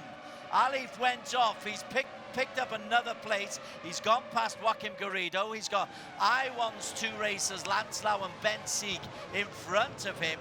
But Alif, for once, Amo Hazik, is looking rattled. Yeah, he's looking not less impervious as he was in the previous races. He goes up to the inside of Lancelot and takes away 18th place. But that is not what the start wanted. In fact, look at that. Ben Sieg actually has the Luigi helmet hat on for this time. So he's trying to channel his image Luigi from Mario Kart. But that's not enough as Alif now goes up to P17. But this is not the start he wanted. And Naki Baslan put down in front, looking very good here to gain points on him. Who else is worth looking at? How did our Italian friend get on? Octaviani actually got hit. Octaviani's out. Octaviani is out. Yes, he's out of the race. He did get hit just now. I saw on the timing screen that he's stationary, so he might have been hit by somebody and just got terminal damage. So that's a shame for him on his debut in the championship. Back up at the front, Kalen Chin has extended his lead over Mika Kimi. Josh Perman has got into P3, but Kalen, he will be cursing the fact that this is a 20-minute race, because if this is a 15-minute sprint, I'd say he's red-hot favourite because we're 5 minutes in. However, there's another 15 still to go. Indeed, and the fact that he has the hard tyres on, actually, so he'll be trying to conserve those, and he's got a good opportunity to increase the lead as well. In fact, 2.6 seconds now is the advantage between himself and Mika Hakimi. So Mika then will try to get back at him as soon as possible. Will try to actually chip away that gap as soon as possible. Let's talk about the winner of race 1 and the fastest in qualification, Nakib Aslan. And there is Nakib in P6. He's got Inigo Anton right in front of him. Nakib tries to look on the inside of Inigo Anton. So Nakib is looking for a perfect weekend. A lot of work to do, of course. Inigo and Jackdin Chung are the 2 in front of him. Let's look behind from Jackdin. This is the view of Jackdin Chung, and it's a scary view because Nakib is there, literally pushing his way through. Nakib and Inigo right on the tail. Inigo goes past Jackdin Chung. Nakib Aslan is there, as well as Fadli Rakhmat and Arif Azmi and Jason Tay and Troy Ayman. That is the thrill of e-racing. We say that trees are company, but that's a crowd. And he really got crowded out there for a second there, Jackdin. He might be used to WTCR cars when they bump each other, but not in these single-seater cars like this, as he bumps a bit there on the side of Garrido.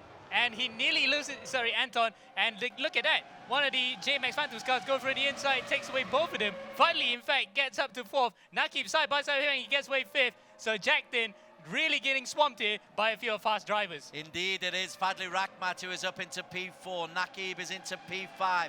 But Nakib is looking to make progress on the fast Indonesian Fadli Rakhmat from JMX Racing. There is Nakib on the bottom left of your screen. Fadli looking very focused, sitting nice and neat in that car, but under real pressure. Because when Nakib's on your tail, Amo, I'm sure you've got experience. You know he's on your tail. Yeah, he will actually try to barge his way past through when he gets the opportunity. You just can't give him an inch because he'll try to take away a mile from you. And this is what he is doing to some of the other drivers. Look at that overtaking maneuver at that final corner. Anton then, and indeed Fadli Rama as well, they just actually got that position, literally took the carpet away from him. So this is the battle for P4. We'll just stick with this for a little while because it's important in the championship standings.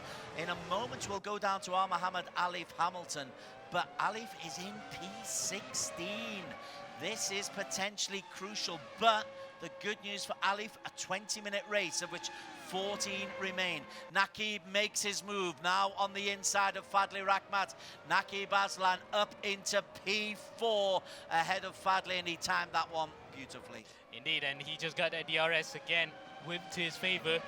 Fadli, to his credit, didn't defend too hard, didn't want to cause a crash with each other, so it was good racing. He knew that he didn't have DRS and he couldn't defend anyway, so he just let him through. Now, this time, he has the advantage of actually using DRS, so it'll be interesting to see whether or not Fadli will try to fight back. Let's very quickly have a look at the race leader, Kalen Chin.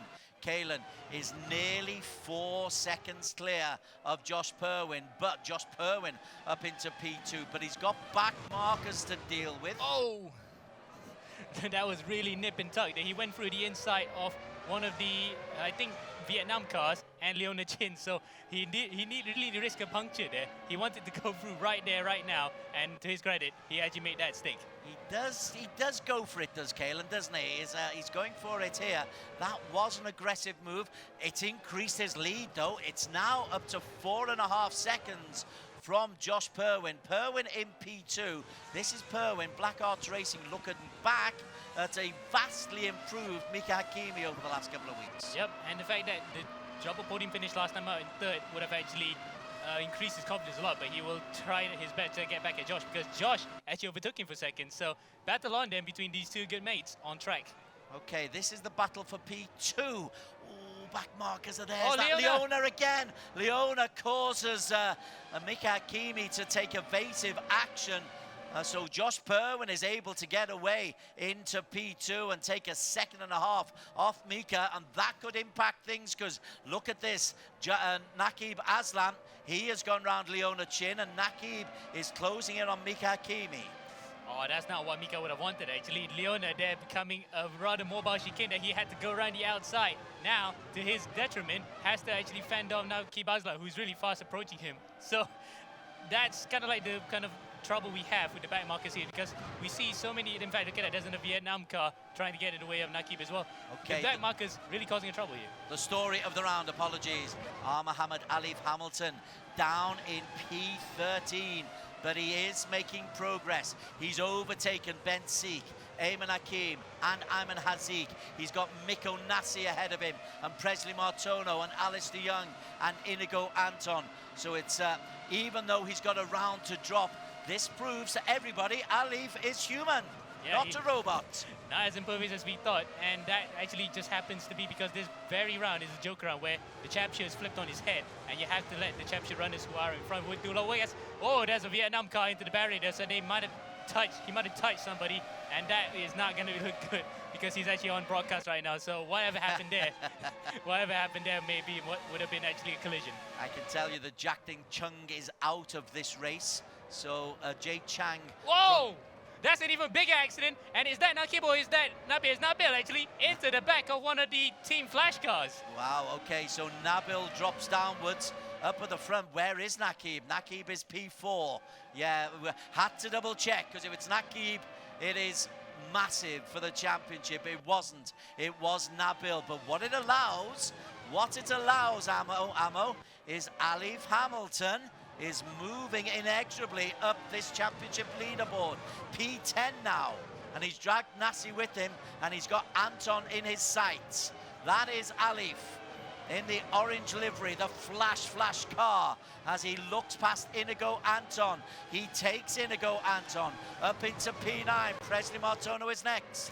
Yep, and that was, I think, Jason Tate being involved just now with Nabil's couple. Whatever it is, Nabil's not doing much favors for his brother up in front, because he just gave away a few more points to Alif, and he's up to into the top 10.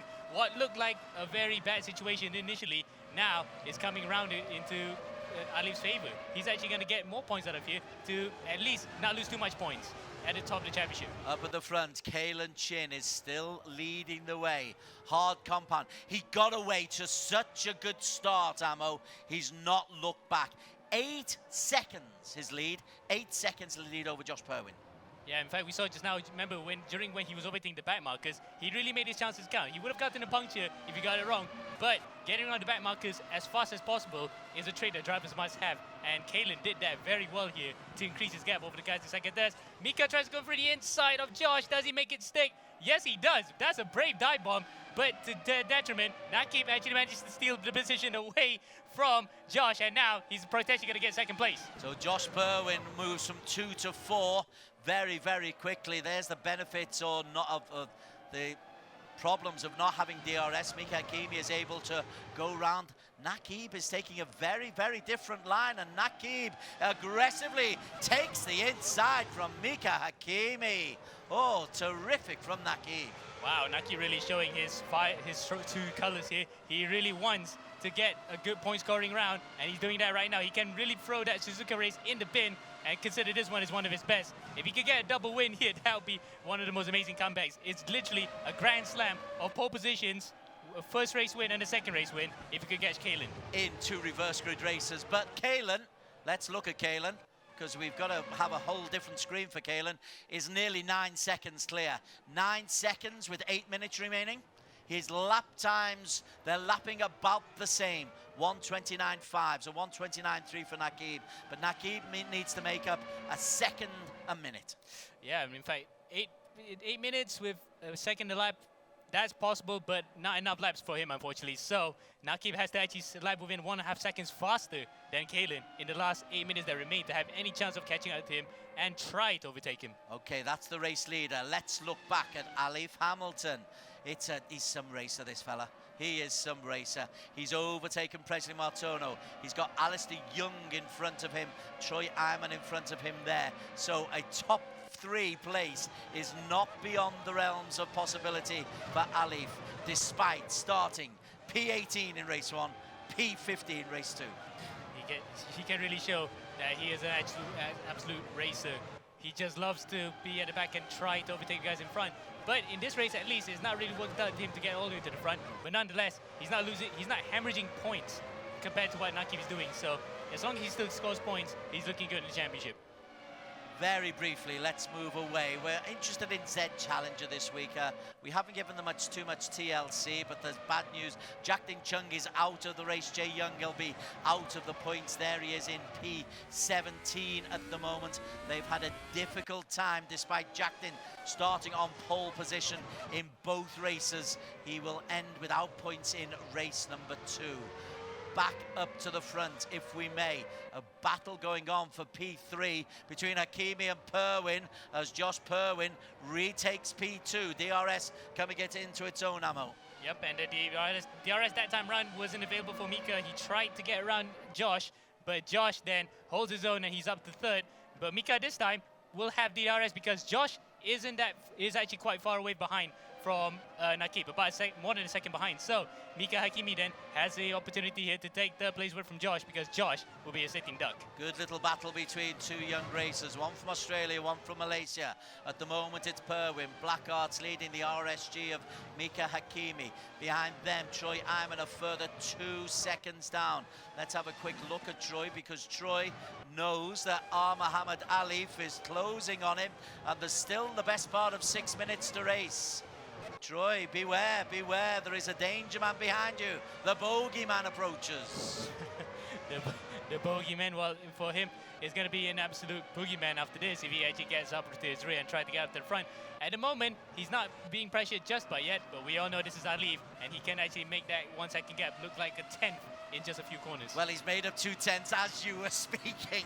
That's how quick Muhammad Alif Hamilton is. I tell you what, you try to put obstacles in his way and he just says, okay, how high is this obstacle? Yep, I can do that one. This is the battle for P5. On board here with Troy Iman, who is inexorably being closed down by Muhammad Alif Hamilton. Down the long straight, the back markers come a complication as they come into the tail end, round 16, 17 and 18, and then they will go on to their 12th lap. Yeah, the back marker is really becoming a factor here. In fact, they're behind the second Vietnam car, or is it one of the first? It's 32. That's Dang Hoi. So he's back in here for this race, but unfortunately, he's going to cause trouble to Troy Hyman, just as we mentioned him. So the back marker's there, not doing too much favors at all for Troy. Now, Alif will actually get up to 5th here. If he could get into the inside, no, not this time. So the game on here between 5th and 6th. Troy Hyman under severe pressure from Alif. And I don't think Troy's got DRS, so he's just defending against the inevitable. The long straight is when Alif will take it, but Alif needs to make progress very quickly because Kalen, Nakib and Josh are a long way away if he is going to make points, and Alif is still pushing in, looking for a position in the top 4. That's the target. That must be the target. Troy Iman currently in 5 for Stratos. The lime green up. Looking pretty good, and Troy, to be fair, is looking pretty darn cool. Bottom left of your screen. Yep, but he will be looking so good after this if he sees the fact that Alif will have the DRS when he goes through the DRS zone. Now look at that, it's open. He's going to close up very soon to the back of Troy. Does he get the move stick here to come into the airpin? He's in the slipstream, he's on the inside, and Alif makes it. Does he? Yes, he does. He gets his nose ahead right before the corner, and he's up to 5th. Now Mika Hakimi is within his sights. That's excellent work from Mohammed Alif Hamilton. He's up into P5. Up at the front, again, we've got to look at Kalen Chin. Kalen, this is a fabulous performance from Kalen. We keep saying, are we going to see the best of Kalen? And then he'll do something silly and disappoint us. But when he puts it all together, Amo, this kid can drive.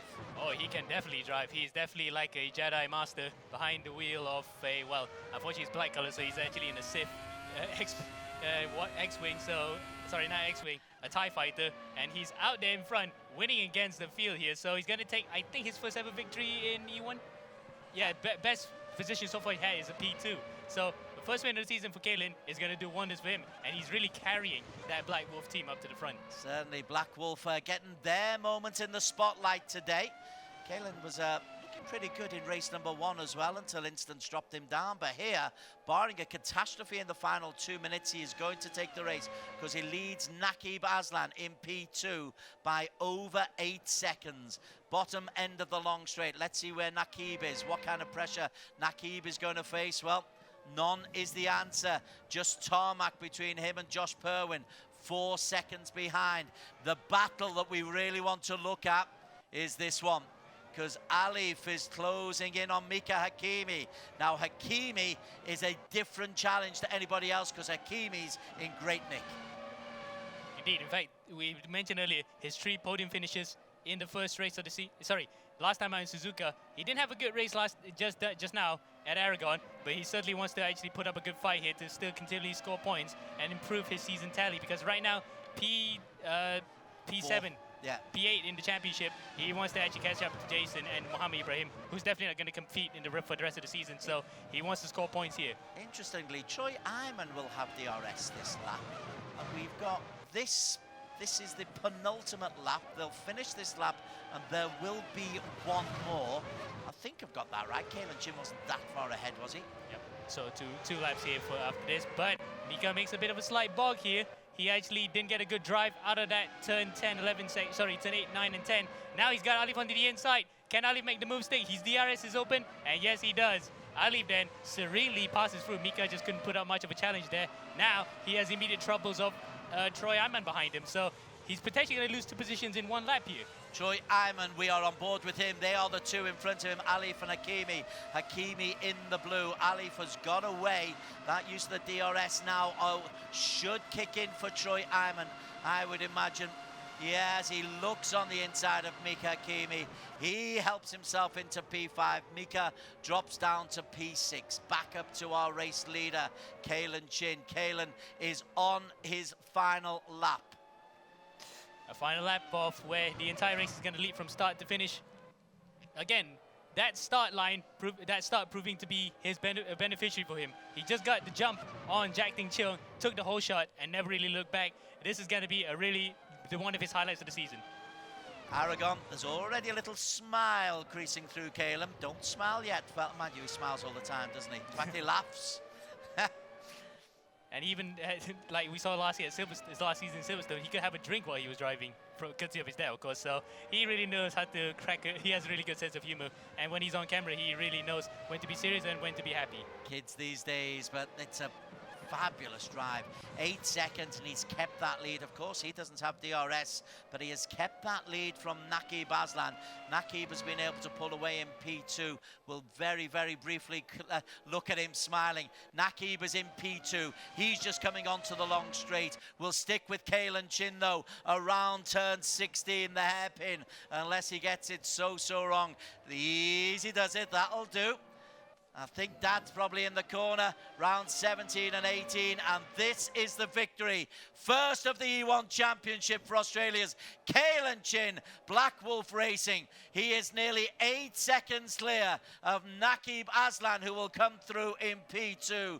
Josh Perwin will take P3 for Black Arts Racing. That's a fine result for him. Muhammad Alif Hamilton will come through in P4 ahead of Troy Iman. But the story of P2 is Kalen Chin. Well, before we're going to go back to Kalen Chin, what happened to Mika? Mika actually had a puncture on the last lap, and he's going to cross the line. He's going to cross the line in 10th place, but wow, that's just dramatic. That's just a sad way to end the race for the RSG driver. We'll find out about Mika in just a while, but firstly, let's go back to the studio, Alex and Daniel, and let's get the reaction of a joyful Kalen Chin. We have Kalen Chin on the line. Kalen, your first E1 championship win. Congratulations. How does it feel? And walk us through that race. I mean, first of all, thank you. It took quite a while, actually, but right now, I'm just pretty happy.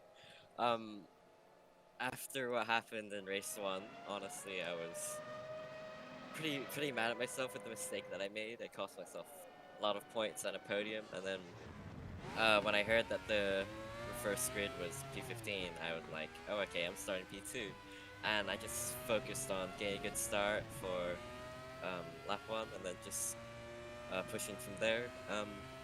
And then I was just making sure my tires would last to the end, and yeah, it worked out well, and I won. So pretty happy with the result, and see what we can do next week. Yep, and all of that was down to the start. Really, really good stuff. We're looking forward to the highlights. Congratulations, Kalen. You finally put it all together. Everybody's been rooting for you. I think everybody really, really liked that. Congratulations. And hopefully we see more of you at the top step of the podium for the second half of the season. Thank you. Confirmation of the results. Kalen Chin victorious. You quite rightly pointed out that Mick Hakimi dropped right off the radar, finishing P9 in the end ahead of Fadli Rakhmat. Miko Nasi in P11 out of the points, and Jay Yang finishing P12 for Z Challenger. Okay, Amo. Wow. So 2 big wins. The reverse grid works. It really works. It really does. It really just throws the chasm on the pigeons, a spanner into the works for everybody to actually try to claw their way back up, and it really worked because we didn't see Alif winning 2 races for once. So it actually has thrown the championship wide open for the rest of the field. Excellent stuff. Great commentary, Amo. Great to have you alongside me. Let's head back to the studio and the pros in the studio, Alex and Daniel. Thank you, Des. Well, that wraps up race 2. There is a lot for us to discuss over there. A lot of stuff happening, a lot of implications on the final championship standings and how important the next few races are going to be. But we'll get to that in just a bit. First, a very short commercial break.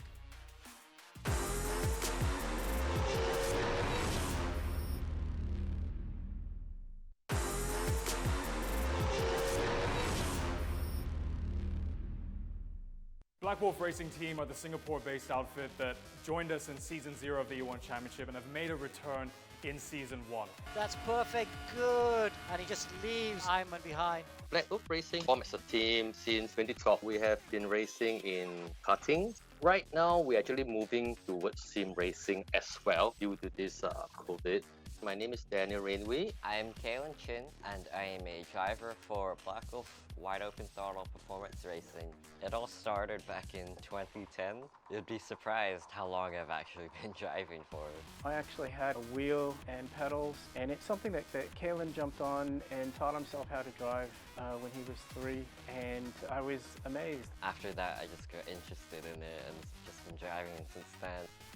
I'm Dave Chin. I'm Kalen Chin's father. I'm part-time Black Wolf Racing engineer and eSport team manager.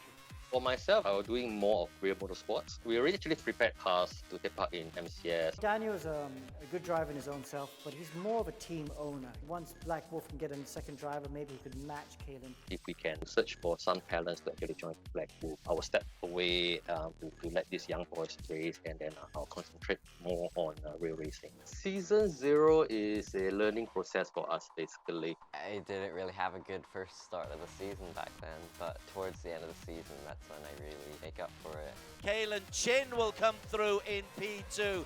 Kalen Chin should have won a race by now. To be honest, I think we could have done better. Unfortunately, his results have not been as good as they were last year. I don't want to put expectation up too high, but the realistic expectation is for us to actually improve from our position last year. They definitely do have those strengths. He needs a bit more coaching, I feel, to try and curate the race weekend properly. As a driver, you always want to show that, you know, I'm the best. You know, okay, he's not winning all the time, but he does have some race wins. He's 14 years old, able to race shoulder to shoulder with the best sim racers in Asia. I want to be a champion. Look out, old guys, the young gun is coming through. Welcome back to the E1 Championship. We've just wrapped up race 2 out of 2 at Aragon in Spain. Now, we just had that feature there on Black Wolf Racing, and I was saying earlier on in the show, we have the opposite effect of the commentator's curse happening, where we say drivers need to buck up, they need to just put things together a little bit more, and then they spring back and prove us wrong. And that just happened there.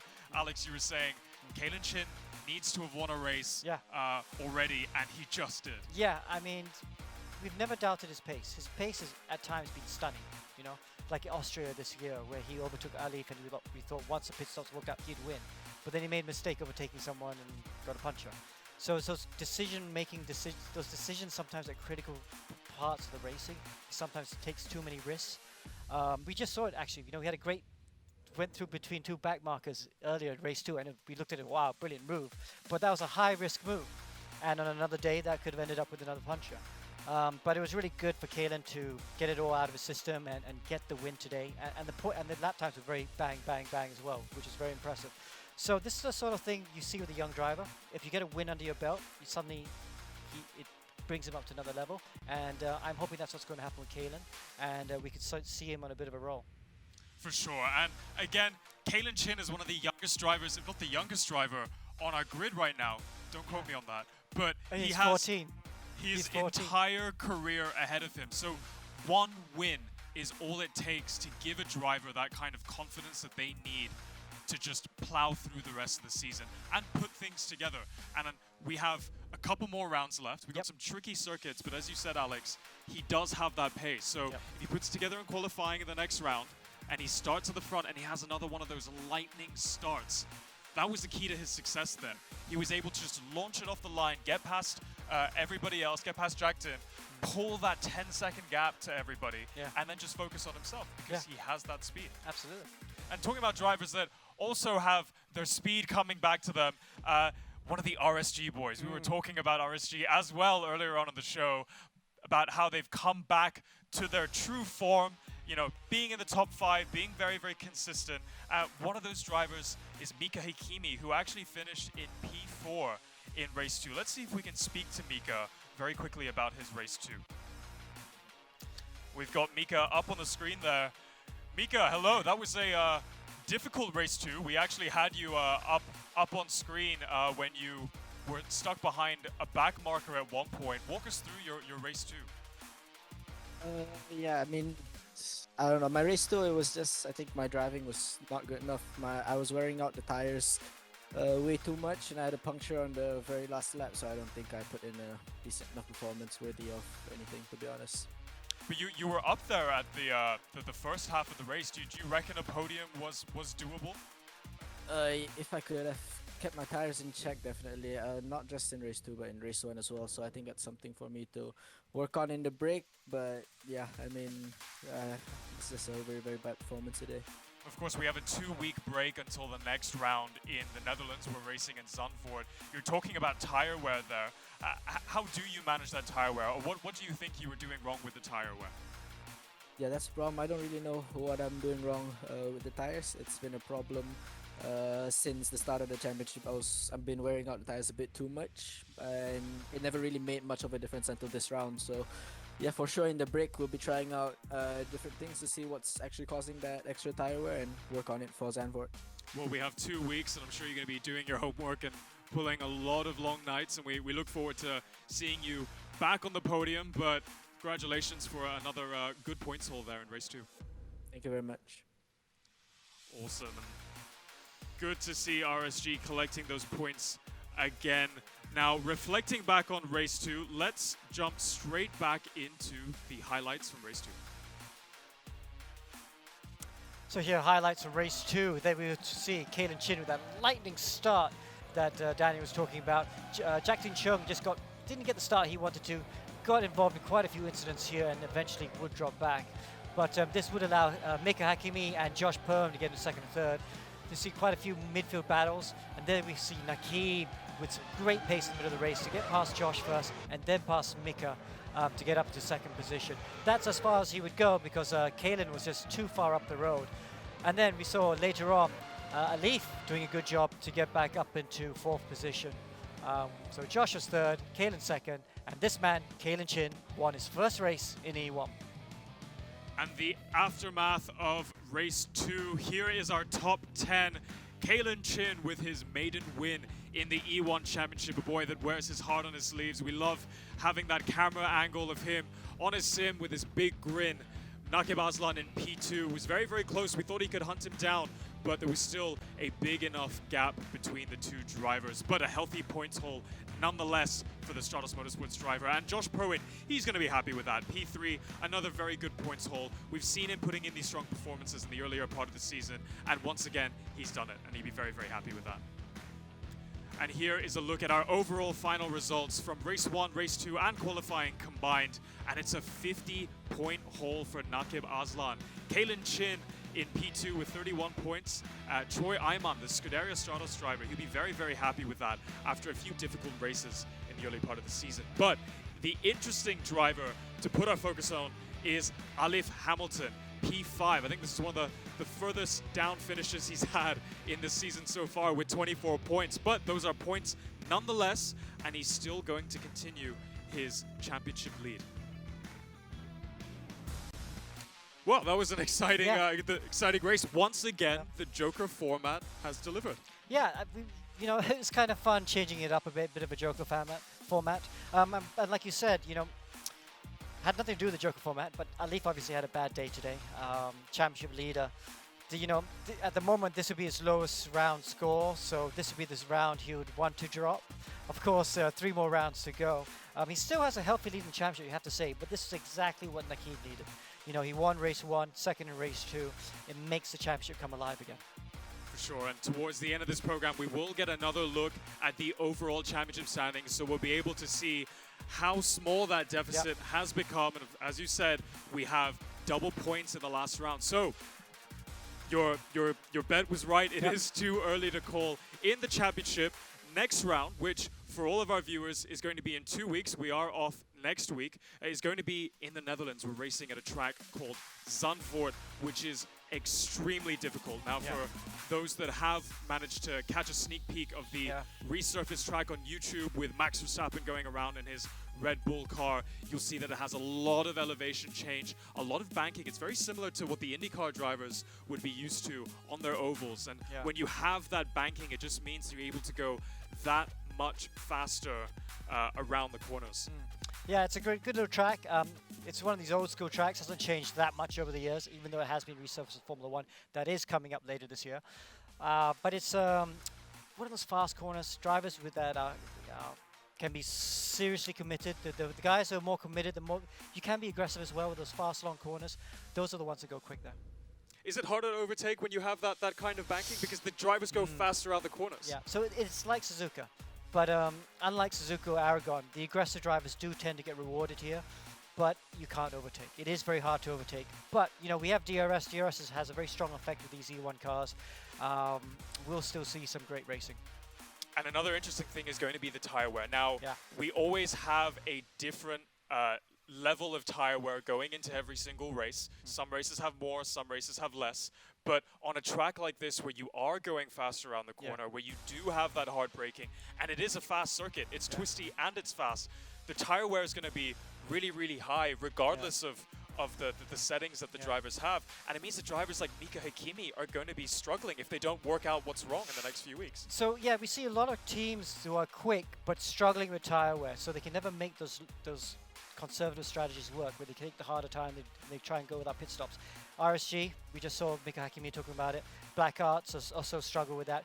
The only ones who seem to have a good handle on it are Stratos Motorsports, Scuderia Stratos, and of course Team Flash. Safe House is not bad, a bit up and down. Some races they're good with tyre wear. But yes, you have to be quick and you have to be able to look after those tyres as well.